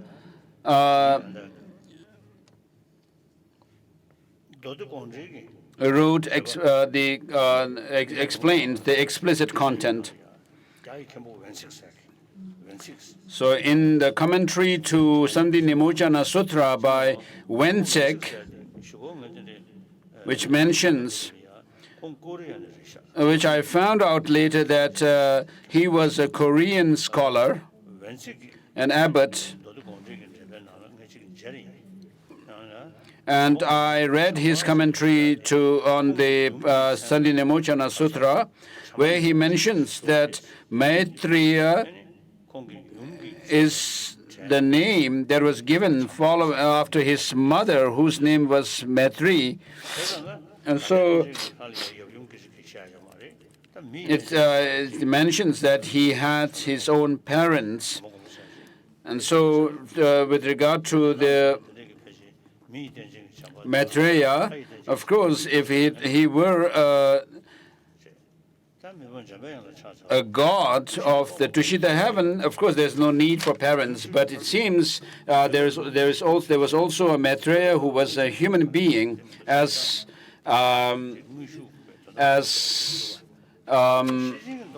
believed or by the Chinese tradition.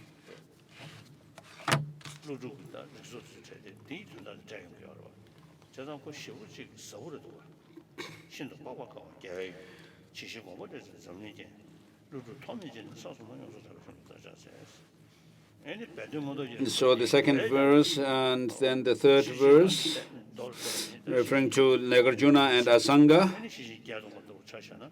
So with regard to the perfection of wisdom teachings, if we go through the 100,000 verses of Panchaparamita or the 8,000 verses and so forth, it's difficult for us to, without relying on some commentary.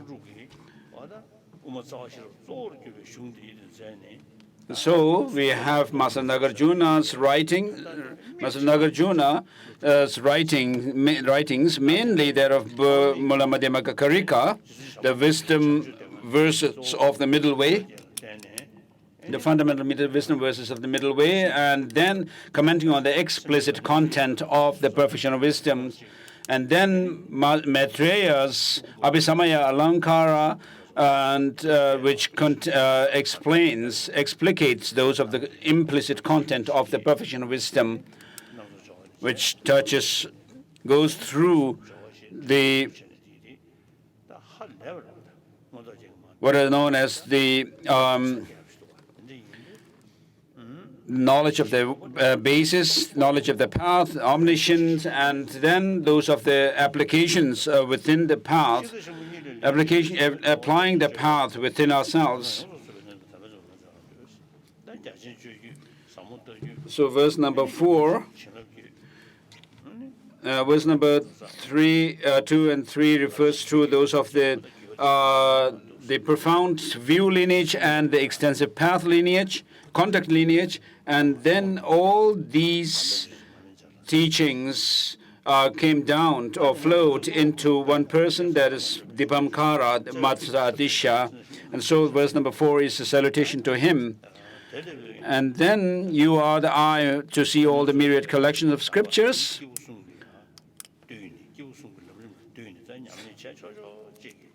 So the teachings of the three Pitaka were collected into the teachings pertaining to the three types of beings of three capacities, and therefore we have the Kadam tradition. So Domtempa mentions that whoever recites this or sends the beads of this rosary of Kadam, it will be meaningful to them. And so within the Kadam tradition, there are those of the Kadam, the scholastic tradition, the Lamrim tradition, and then the instruction lineage of Kadam. So, of course, without study of the scholarly teachings, the classic writings, I mean, you cannot have someone called Lamrimpa or anything like that.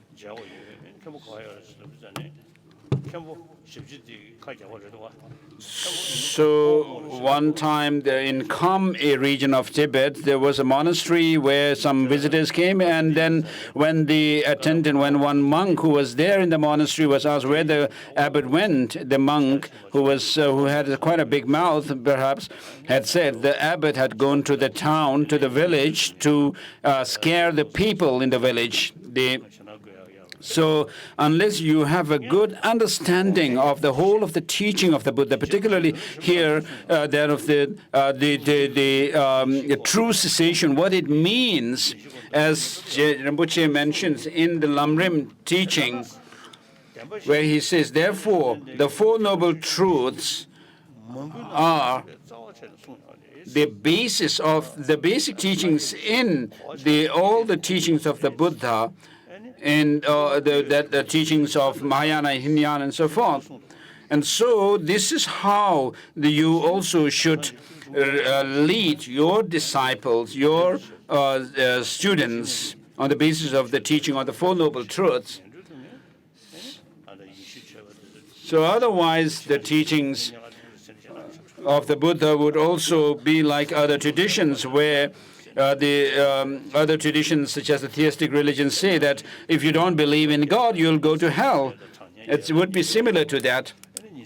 And then we also come across mention of all the different kinds of the hell realms, the 18 different layers of hell and so forth. If you don't practice well, you'll go to hell and so forth. And so these teachings would be like scaring people without giving them good understanding of the teaching as a whole. So verse number 6, you are the crowning jewel among all learned ones of this world. Your banner of fame flutter vibrantly among the sentient beings. O Nagarjuna Sangha, from you follow in an excellent steady stream this instruction on the stages of the path to enlightenment. Since it fulfills all the wishes of beings without exception, it is the king of kings. Among all quintessential instructions, since it gathers into its thousands of excellent rivers of treatises, it's as well the ocean of most glorious, well-uttered insights. It helps to recognize all teachings to be free of contradictions. It helps the downing of the scriptures as pith instructions. It helps to find easily the enlightened intention of conqueror. It helps also to guard against the abyss of grave negative deeds. Therefore, this most excellent instruction that is sought after by numerous fortunate ones, like the learned ones in India and Tibet, this instruction of the stages of the path to a person of three capacities. The concise instruction distilling the essence of all scriptures, even though reciting it or listening to it only wants the benefits of teaching the Dharma, listening to it, and so on, since such waves of merit are bound to be gathered, contemplate its meaning. And so, in order to understand the teaching, we need to first to engage in the study, listening to the teaching. So whatever you have heard, you need to gain conviction in them through reflection, and then use that in meditation to develop experience of the teaching. So therefore, these three processes are the we can understand them as in terms of causality. So without listening to the teachings, without learning the teaching, we cannot develop conviction, without which we cannot have the experience through meditation. So what meditation means is to familiarize our mind with the teachings, the meaning. And then in order to be able to do that, you need to have conviction, deep conviction in the teachings, which comes through our reflection. Without gaining conviction, there's no way you can do practice, meditation. And so in order to develop the understanding based on reflection, we need to first hear the teaching, without which you cannot do reflection on them. And so with regard to listening to the teaching, for example, we have Madhyamaka Hridaya, or the essence of the middle way, by Bhaviveka, and its commentary, which is the blades of reasoning. And in there you find all the different philosophical schools and traditions that developed in India up to that time are found mentioned, and therefore to study them, to study the philosophical ideas are very important. In our text, we come across the 3 points: rejecting or criticizing others' points of view, positions, and establishing one's own position, and then rebuttal of the criticism to that. So we need to see the reason in the teachings. And in order to be able to do that, we need to critically scrutinize the teachings and then see, what are contradictions in the other teachings, other traditions, and so having learned the teaching, you do reflection, and through your reflection, which is to go over the teachings over and over again, so that through critical inquiry, you come across some decision in the end, and then gain conviction in it. And therefore, through that conviction, you develop insight into the teaching of emptiness, for example, and thereby gaining the understanding that that true cessation and nirvana are possible, and by overcoming our own negative emotions, particularly ignorance.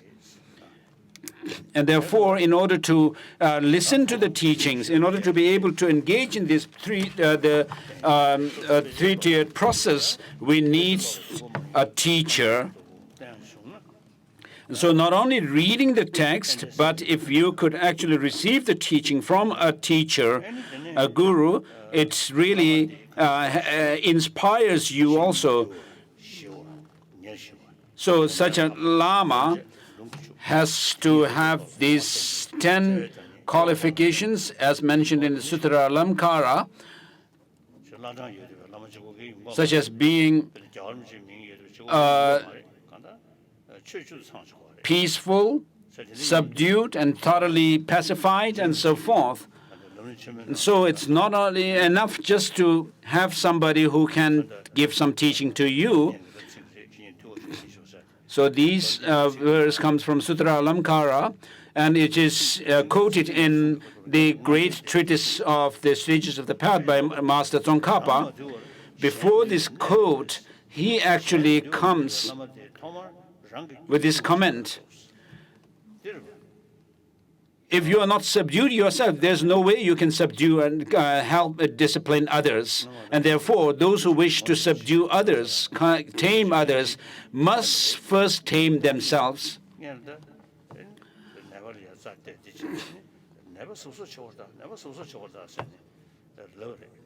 So one doctor, a Tibetan doctor, said,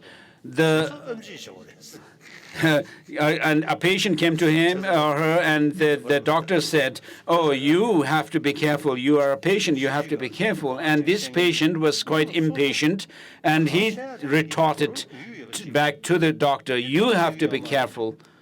So here, with regard to the teaching of the Dharma, we are not telling stories. We're not going through some history or anything like that, but we are talking about disciplining one's own mind, taming one's own mind. Therefore, someone who claims to be a Dharma teacher must become tamed themselves. And therefore, Master Tsongkhapa mentioned that. And with regard to taming the mind, you cannot just have anything that comes across, that you come across as a practice, but you actually should follow the pattern that is found in the general teaching of the Buddha itself. And so what that means is one should be actually tamed through the three trainings: the training of morality, training of concentration, and through training of wisdom. So Master Tsongkhapa's writings are quite comprehensive. So he says you cannot just have any kind of practice and any kind of experience, but you should actually go through the training based on the three trainings and the general teaching of the Buddha. And then he says that the teacher must be someone who has greater knowledge than the disciple, because then he can help the disciple, he or she can help the disciple. And then the teacher must also be someone who is who perseveres in the practice.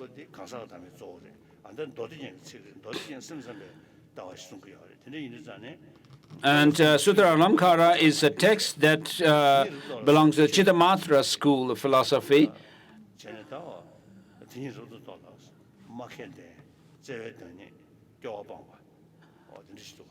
And then the teacher must also have insight into the reality of the final reality of things.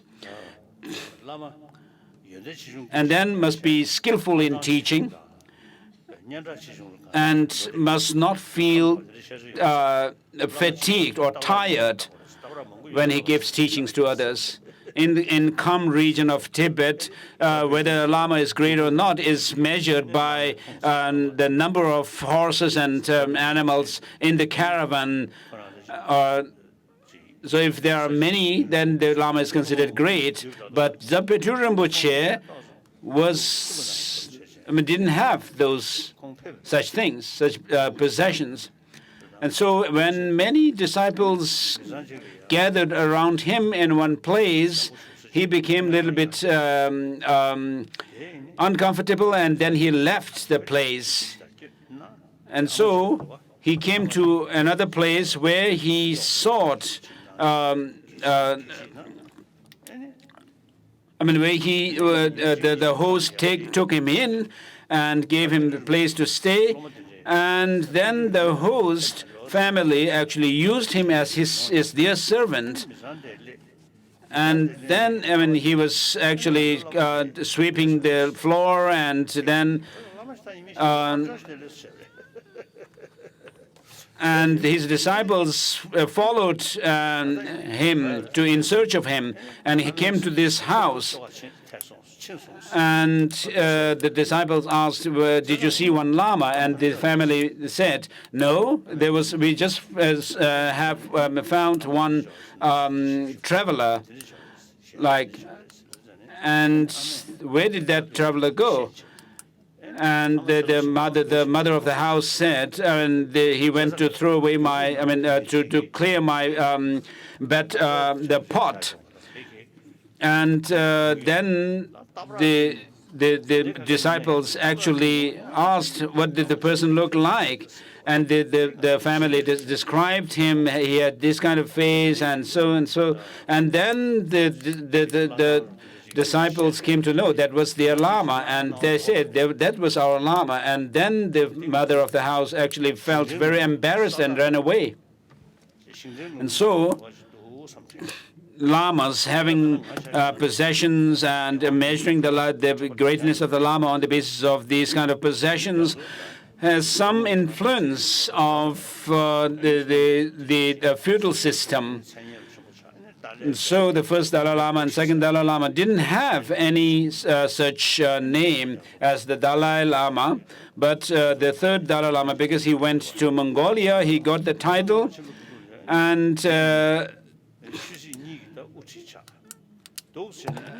then the fourth Dalai Lama also came, and then the fifth Dalai Lama became the Dalai Lama, who the first one who took the dual responsibility of Tibet. And so I think that the Lamas becoming some kind of a head of administration or government and so forth is because of some kind of a feudal influence.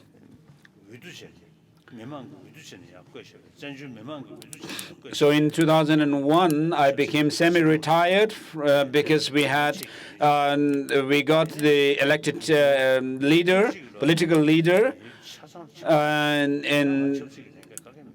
then in 2011, I totally gave up the political authority, and as we had that of the politically elected Sikyong. And so since 2011, I left the political responsibility, and therefore I have no political responsibility. And so I ended this tradition of the Dalai Lamas becoming, since the fifth Dalai Lama's time, taking the dual responsibility. I voluntarily, happily, and proudly gave up that political authority. And so I don't find it good to have a Lama who becomes both a political and spiritual leader. And so a Lama must be someone who has all these qualifications mentioned in the Sutra Alamkara. In short, The Lama must be a learned as well as experienced. So we have in the Kadam tradition, the scholarly Kadam tradition, studied these texts, the 6 different texts. So such as those of the Bodhisattva Bhumi and Sutra Alamkara, Bodhisattva Charyavatara and Shiksha Samuchaya, and then those of the Jataka Tale and the Udana Varga. And so these must be used as texts for study. Of course, you could be really learned, but if you don't have experience and practice, that doesn't make you a qualified teacher as such, Dharma teacher as such. And so I know the late Trishi Rinpoche, who was very close to me. I have received many teachings from him, and during our meetings, sometimes I actually we make fun, crack jokes with each other. And one time I mentioned about geishas, learned ones called geishas, and the Rinpoche immediately came up with this saying, which says, the geishas are mere flowers that flower on the trees without any fruit in the end. And therefore, you must be experienced while being scholarly, learned ones. And therefore, you should also be someone who is learned. That learning, that scholarship does not actually undermine or kill that of the being disciplined and humility. So Sogye Rinpoche was disgraced recently in America, and so he may be learned, but without any practice and experience of the teaching, therefore being abusing disciples, deceiving them. And so there were people in Taiwan and other places in Tibet also this happens. And so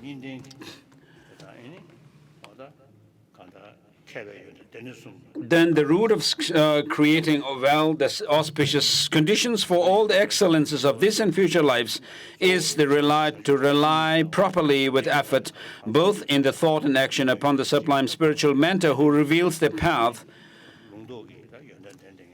And so this Lama should be, a spiritual teacher should be someone who is both learned and practitioner and experienced. Seeing this, we should never forsake him, even at the cost of life, and please him with offering of implementing his words. And so mainly following a Lama is following his words precisely. And so, Je Rinpoche says, I, a yogi, have practiced in this manner. You who aspire to liberation, too, should do likewise. And so these 2 lines we usually switch by saying, you, a yogi, have practiced in this way, and I, who aspire to liberation, should do likewise. And so with regards to the human life, fully qualified human life, it is mentioned that it has to have 8 leisures of freedom and 10 opportunities or endowments. So to practice the Dharma, well, you should have these 18 qualifications of a human life, or qualities of a human life.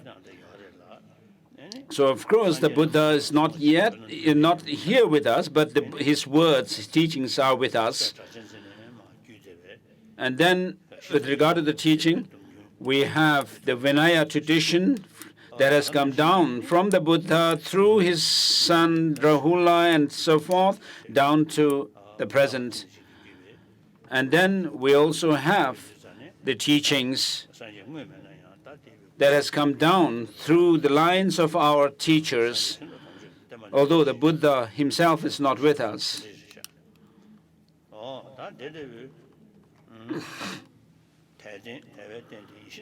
So this life of leisure is even more precious than a wish-granting jewel.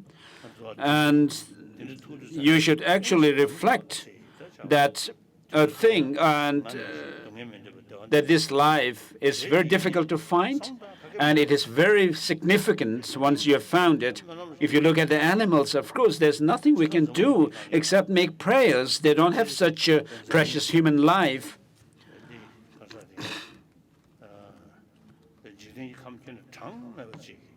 And then in the universe is something which is countless, which has countless world systems. In Italy, somebody asked me whether there are beings in other world systems or not. I replied by saying that, of course, we cannot see, even if there are beings in other world systems, we cannot see them, but we can think that there is this infinite world system in the universe. Even within the Milky Way galaxy that we live in, there are billions of stars. So this is one galaxy. There are other galaxies, infinite number of galaxies there. The more you look into the universe, into the space, you find more and more.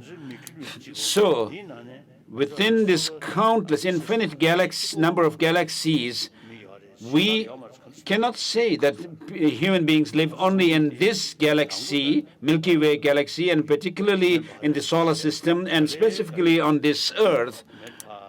How can we say that? So it is said that there was a Big Bang.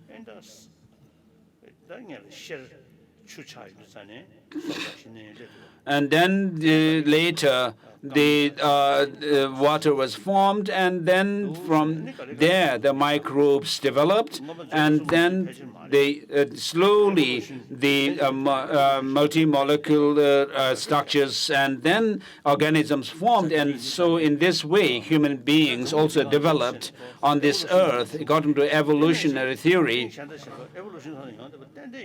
So the similar kind of procedure of evolutionary evolution could happen in other galaxies as well. So we cannot say that human beings exist only on this earth alone. When I was in Australia once, one television crew member came, a team came, and they asked me whether I believed in a dinosaur or not. So the dinosaurs lived 100 million or 200 million years ago. So they asked me whether I believe in such an animal as dinosaur. And I wondered why they were asking. And I said, I do believe in dinosaurs. But later on, I found out that the staunch Christians, some staunch Christians, conservative Christians, say that it cannot exist because the world was created only about 5,000 years ago by God.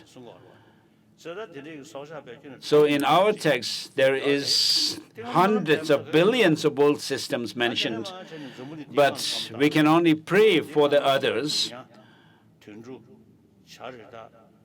On this earth, there are those of the birds, other animals living in water and on land, and then there are those of the flies and other microbes, of course.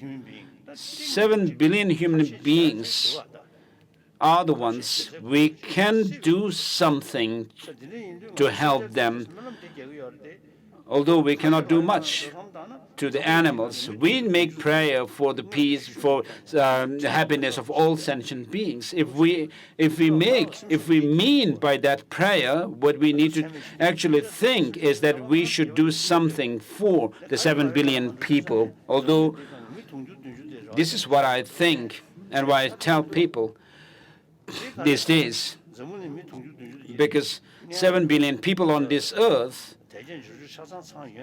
whether all of them have all the 18 conditions that are mentioned in our text or not, but they are all human beings. They have this intelligence, and therefore we can do something if we put effort in helping them. And so we should reflect on how difficult it is to find such a precious human life, and also reflect on the scarcity or the rarity of finding such a human life, and the preciousness of this life, significance of this life. And then we should also think about that it's evident that we are going to die, inevitable that we are going to die. The time of our death is uncertain, and after death, nothing but the Dharma can help. You cannot say that you are young and you will not die. You can die any time due to certain conditions.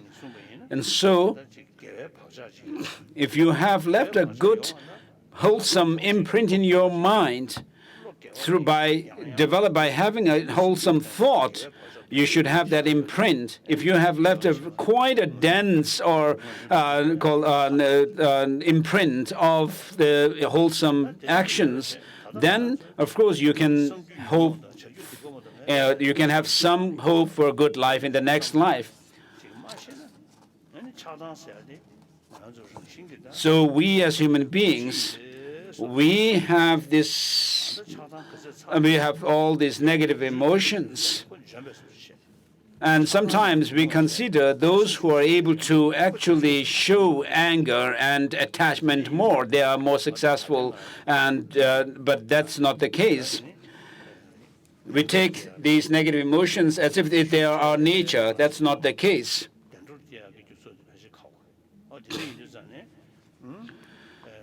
And so, having all these negative emotions, we would be in a difficult situation to create the wholesome conditions for their better rebirth. And therefore, we should think that this life is impermanent, that it is that we are going to die, that death is inevitable, and so forth. And nothing but the Dharma can help.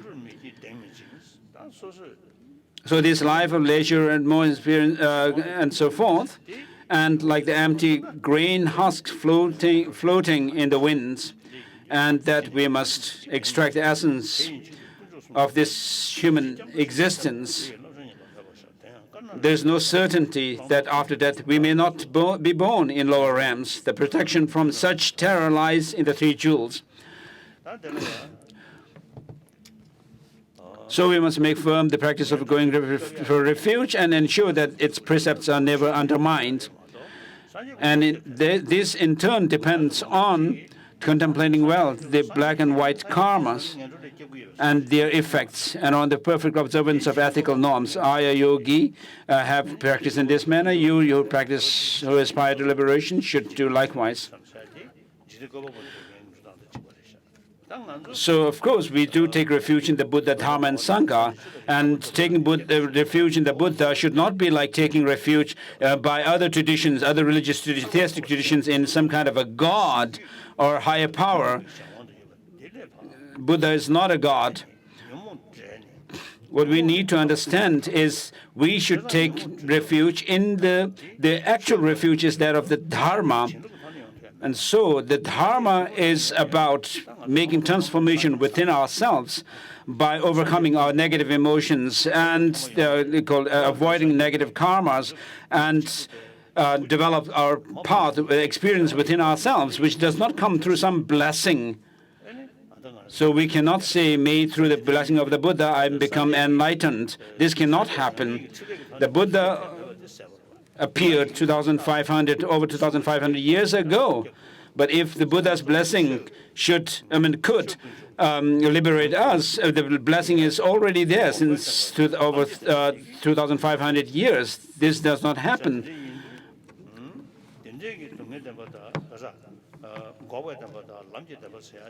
So, with regard to the teachings on the Four Noble Truths, such as the suffering and its origin. I mean, we need someone who teaches them. And then to develop the path which gives rise to that of the true cessation, we need also someone who teaches this to us. This cannot happen without practice. And so the Buddha appeared over 2,500 years ago in India, and then there were the 7 successors to the Buddha,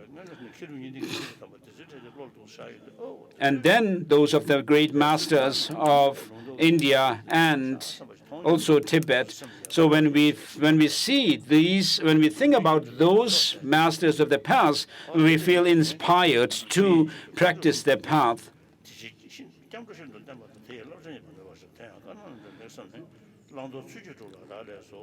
This in turn depends on contemplating the white and black karma and their effects, and on the practice of observance of ethical norms. So, of course, taking refuge, of course, comes about by fearing the lower realms of existence, rebirth into the lower realms of existence, and seeing that the 3 jewels can help us. But mainly, we should understand what is taught in the Brahmana Samuchaya, the salutation verse, and Brahmana Vartika, where it is mentioned the Buddha was someone who became a reliable being, an authoritative being, and became someone who realized those of the true cessation and true path.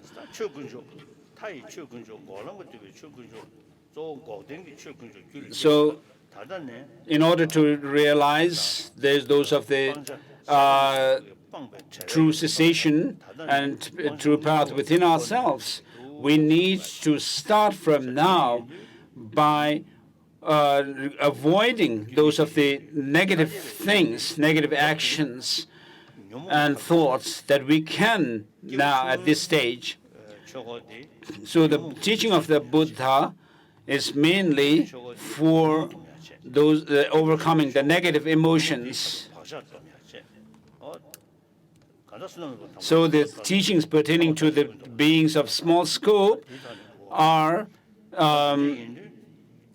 those which restrain us from the actions of body and speech mainly. And then those of the teachings for the intermediate scope are the ones which curb, which are meant for overcoming the negative emotions. And then those of the beings of great scope, teachings being for the great scope, are to overcome even these stains left by them. So, of course, to reach Buddhahood, we need to work for life after life. So, becoming, reaching and attaining nirvana, liberation, and omniscience state, we need to do practices for many lifetimes. And therefore, we need to be able to, as Master Nagarjuna in Ratnavadi says, first, we have those teachings leading to a higher rebirth.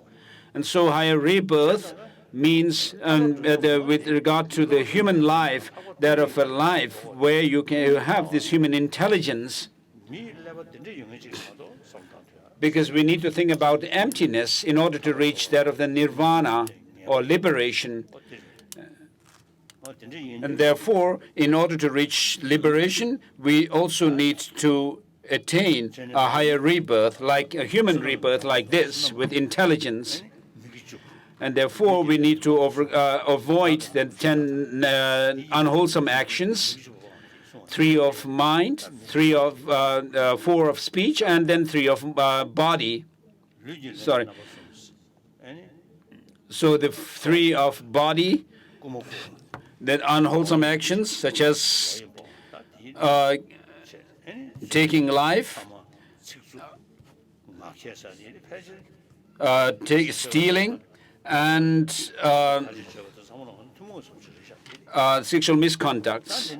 These are common to other religious traditions as well. Even the four actions of unwholesome actions of speech, which are telling lies, divisive talk, harsh language, and idle gossip. So these are common to other religious traditions. When I visited Christian monasteries, I found how simple a life the monastics live in their monasteries. And then with regard to the three unwholesome actions of mind, there are those of there is that of wrong view, of course, which can be interpreted according to the different religious traditions. For us as Buddhists, we say regarding that the three jewels and the law of karma does not exist are comprise those of the wrong view. In order for us to have a good rebirth in the next life, there are 16 practices mentioned. On top of the 10 avoiding 10 non-virtuous actions, avoiding drinking alcohol, and avoiding wrong livelihood, and not harming others,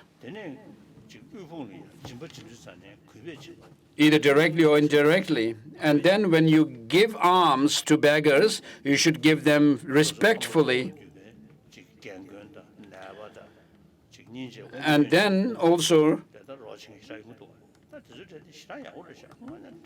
respecting or helping infirm, people who are infirm, and with people with disabilities, and elderly people with respect, and then also venerating those worthy of veneration, and then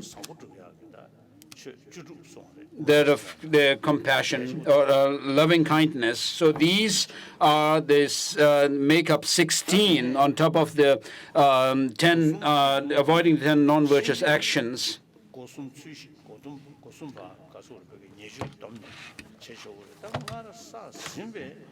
So, of course, when we talk about avoiding the unwholesome actions with our body, speech, and mind, those that have already been done before, what we can do is we can actually confess them. As Master Milarepa said, if you ask whether having created sinful actions or done sinful actions, whether you can actually purify that or not, yes, you can. He says, if you regret your unwholesome actions, you can purify them. And therefore, we have the practices of confession to the 35 Buddhas, the confession to the 35 Buddhas to practice as a practice of purification for. So if you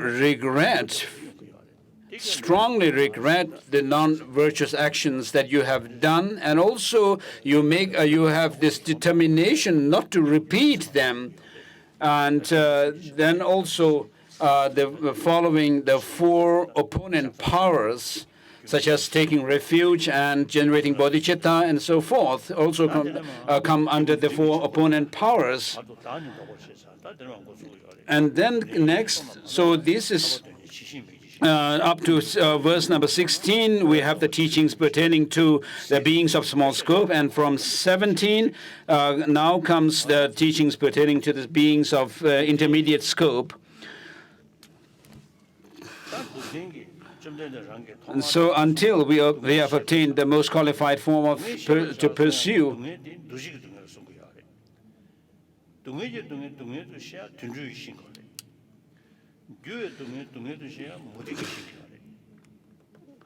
so with regard to suffering, Of course, even animals are aware of what is known as the suffering of suffering. And the changeable suffering is something which even the non-Buddhist traditions are aware of as being unwanted.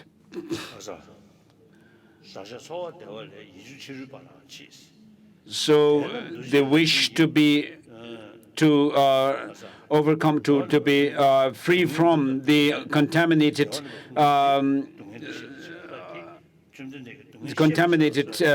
pleasurable experience is there even in the non-Buddhist practitioners.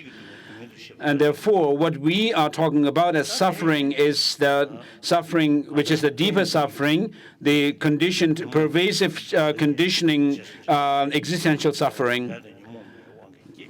So, which means the psychophysical aggregates that we have now have come about from our negative emotions and karma.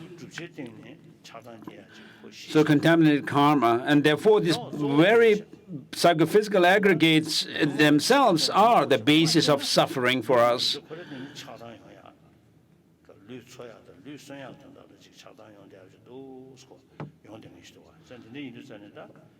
So if we don't see this as being the nature of suffering, then this can also be a cause for our attachment, anger, and so forth.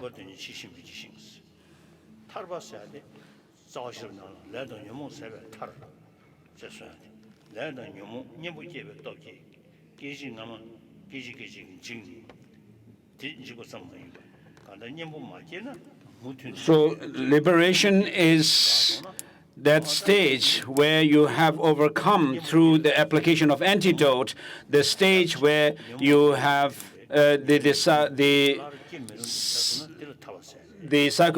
contaminated psychophysical aggregates that we have now ceases anymore to arise. And so karma arises from our negative emotions, afflictive emotions, and these negative emotions arise through some conceptual constructs, which are called like exaggerated outlook on things, and that in turn arises from this grasping at some true existence in things. As Master Nagarjuna says in the Mula Madhyamaka Karika, and then he says this grasping can be ended by emptiness. So this last line, the final line in this verse, according to Kuno Lama Tenzin Gyaltsen, also can be interpreted two ways. One is that the understanding of emptiness leads to the ending, to end that of the negative, the grasping at true existence, and the other interpretation is that we can these negative emotions or the grasping actually kind of dissolves within that that wisdom realizing emptiness directly. And so the first interpretation is related to that of the true cessation, and the second interpretation relates to the true path. So one scientist whom I have met, first time I met, when I first met him, he was 84. And from decades of his dealing with people with psychiatric problem, who have problem because of anger, mainly, having dealt with such people, he said to me that when somebody is angry, the person actually sees the person or the object at which he or she is angry as totally negative, but 90% of that negativeness is actually our own mental projection. So this seeing things as attractive or unattractive, and then having this exaggerated outlook on them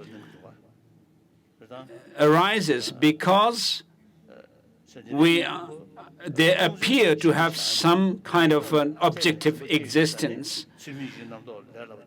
So when you have that grasping, clinging to such an objective existence in the attractive or unattractive nature of things, then that exaggerated outlook arises from there. This is what the scientists say even. Whereas if you are able to say that things do not exist, that they do appear in this way, but they don't exist that way, then it actually helps to reduce one's intensity of one's negative, this exaggerated outlook. And so when this is reduced, intensity of that is reduced, then it can help to reduce those of negative emotions as well.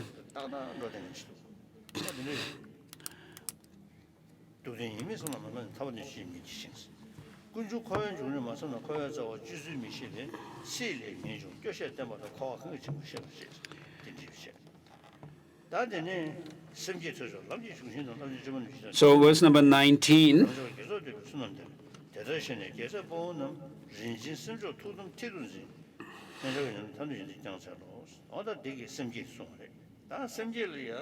So verse number 19 is the one that is referring to when he said, from here we come to the reference to those of the beings with intermediate scope. Sorry for that mistake I made earlier. And then generating the mind is the central axle of supreme vehicle. And so here, generating the mind refers to bodhicitta.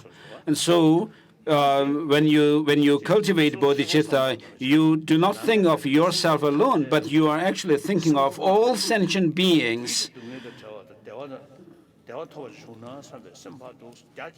You think of all sentient beings and wish them to be free from suffering and to have all happiness.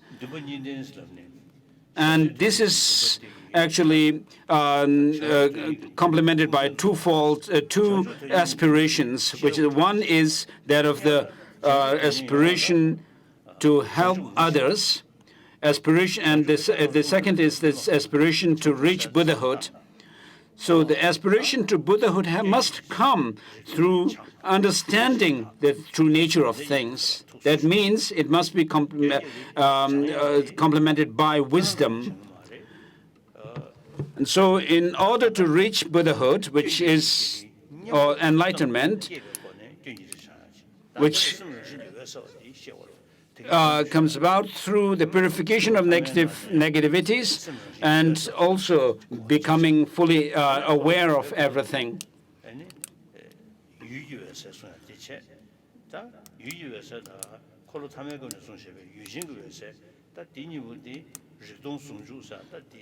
So we need to develop the path which purifies the negativities that are within ourselves. And the path itself is called in the nature of clear light. And so the emptiness, on the one hand, we need to understand emptiness. And on the other hand, we also need to see the clear and awareness nature of the mind, the luminous nature of the mind itself. And so on the basis of the two truths, we need to understand the Four Noble Truths, and we need to understand what is meant by that of liberation. And by understanding that, we'll be able to see how what the Buddha is. The Buddha is someone who teaches us the path and gives us the teaching from his own experience. And so, by having developed the understanding through valid knowledge, that liberation and its enlightenment is possible, and that you wish to help others. When you wish to help others, you also need to see that it's possible to reach that goal of enlightenment for yourself and others. And therefore, you should develop this aspiration to the compassion and that of the understanding of emptiness. Now we switch to Bhavana Karma, the stages of meditation, developing equanimity, the root of loving kindness. The way to meditate on compassion will be taught from the outset. Begin the practice by meditating on equanimity. And so by this, you actually develop this equanimity whereby you overcome attachment towards the near and dear ones and aversion towards those whom you consider as your adversaries. So try to actualize impartiality towards all sentient beings by eliminating attachment and hatred. All sentient beings desire happiness, do not desire misery. Think deeply about how in this begin a cycle of existence, there is no one sentient being who has not been my friend and relative hundreds of times. Therefore, since there is no ground for being attached to some and hating others, I should develop mindful equanimity towards all sentient beings. Begin the meditation on equanimity by thinking of neutral person and then consider people who are friends and foes. After the mind has developed equanimity towards all sentient beings, meditate on loving kindness. Moisten the mental continuum with the water of loving kindness and prepare it as you would a piece of fertile ground. When the seed of compassion is planted in such a mind, germination will be swift, proper, and complete. Once you have irrigated the mind stream with loving kindness, meditate on compassion. And then regarding compassion, there are many types of compassion. One is wishing others to be suffering from suffering. So you need to see what suffering is. And when you find that the cause of suffering is something that can be eliminated, overcome, and there's a possibility for that, and then you will have this other compassion, which is to really help them to be free from suffering, taking that responsibility on yourself. So by thinking about suffering, when you develop the wish to, or the determination to help others from free from suffering, you need to see the sentient beings and the suffering of the sentient being. So it says compassion mind has the nature of wishing all sentient beings to be free from suffering. Meditate on compassion for all sentient beings, because the beings in the three realms of existence are intensely tortured by the three types of suffering in various ways. The Buddha has said that heat and other types of pain constantly torture beings in the hell for a very long time.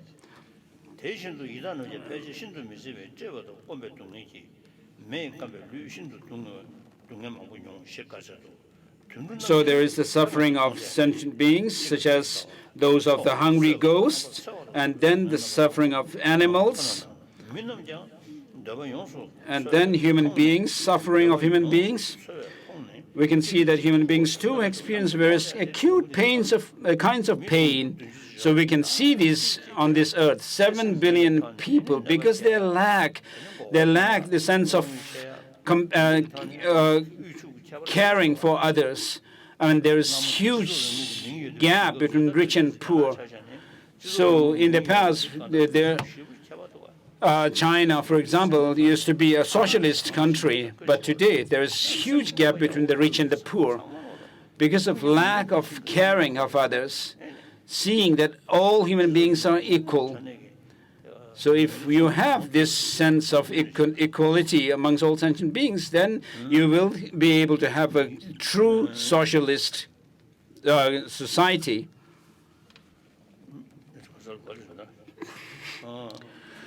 Not able to find what they want, they are resentful and harm each other.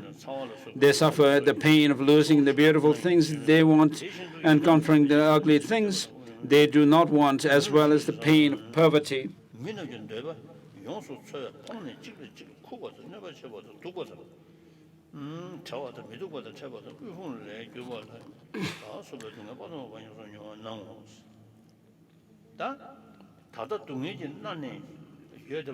So those who are inflicted by suffering, you could have compassion for them because of their suffering, but also Not only that, but you could also think of the causes that they are creating by which they are going to suffer in the future, and have compassion for them for creating the suffering, the causes of suffering for the future.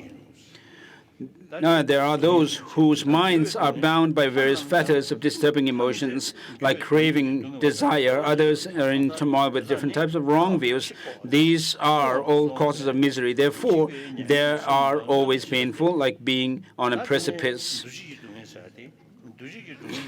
And so these are talking about the suffering of suffering, and also the gods suffer the misery of so forth. And then the next paragraph says pervasive misery or pervasive suffering is.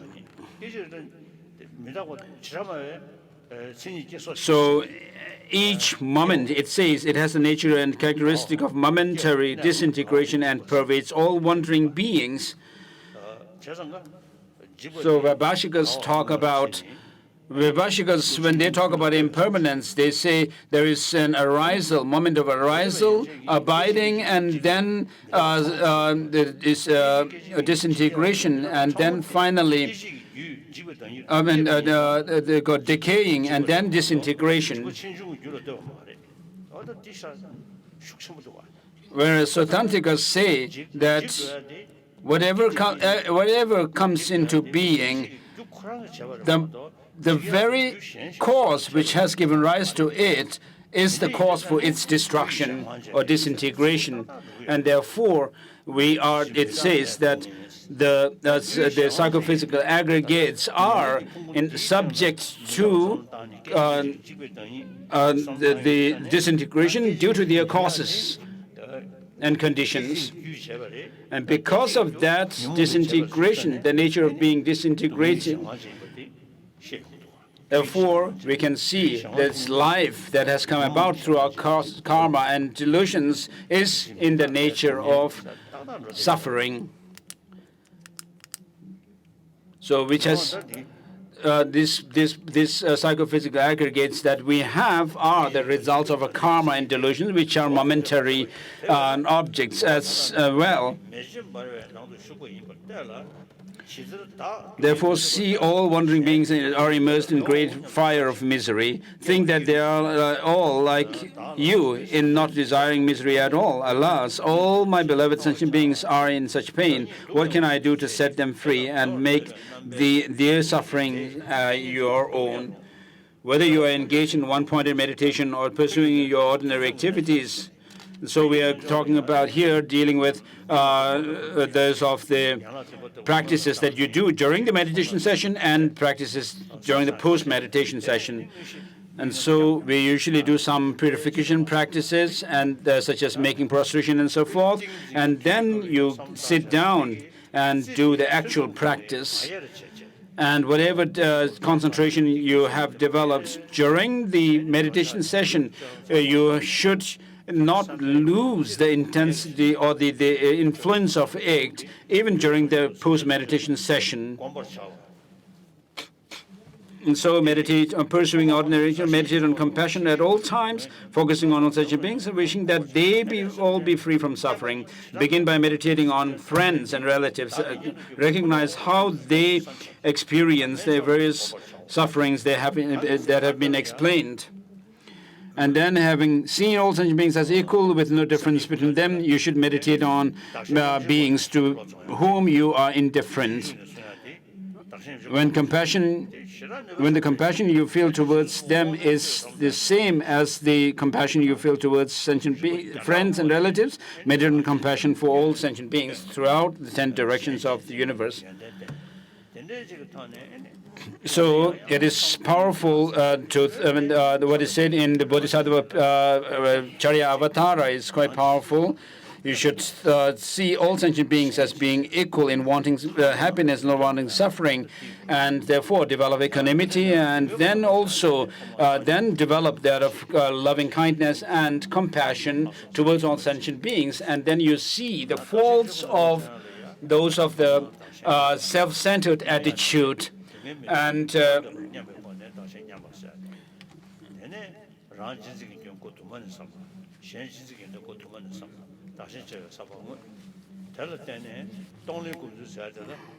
So think about the faults of self-centered attitude in various ways, and then also see the good qualities of exchanging and equality and exchanging self and others.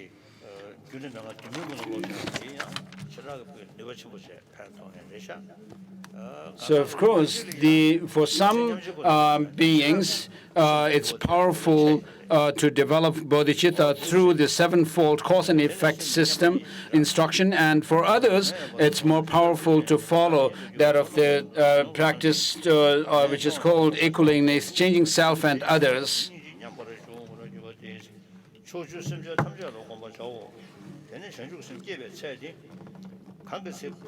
So, with regard to when you develop bodhicitta, the text says, just as a mother responds to her small, beloved, and suffering child, when you develop a spontaneous and equal sense of compassion towards all sentient beings, you have perfected the practice of compassion. And this is known as great compassion. And so, you should first study and learn about this compassion, and then reflect on it through reasoning and by thinking over and over, and then you should develop so through that you develop conviction, and then familiarize your mind with compassion, and then so that you develop what is known as similitude, experience of compassion, and then the genuine sense of compassion, and this is known as great compassion.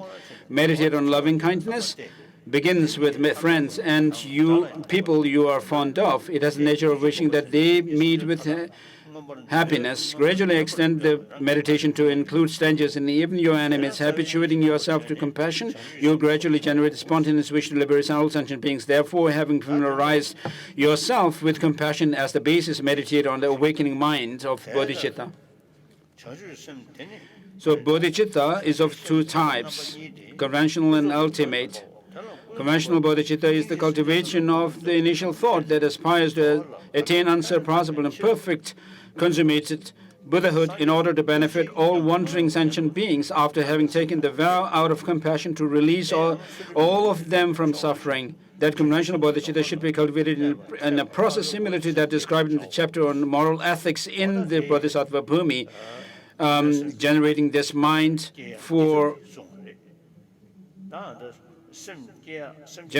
mind by taking the Bodhisattva vow before a master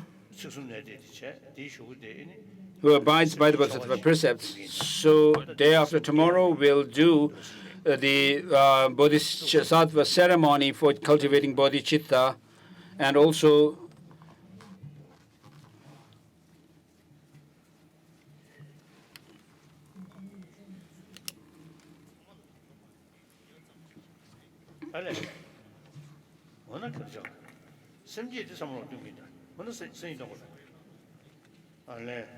so bodhicitta ceremony will be done at the suggestion of, I think, Delor Rinpoche tomorrow, because day after tomorrow the teaching on hitting the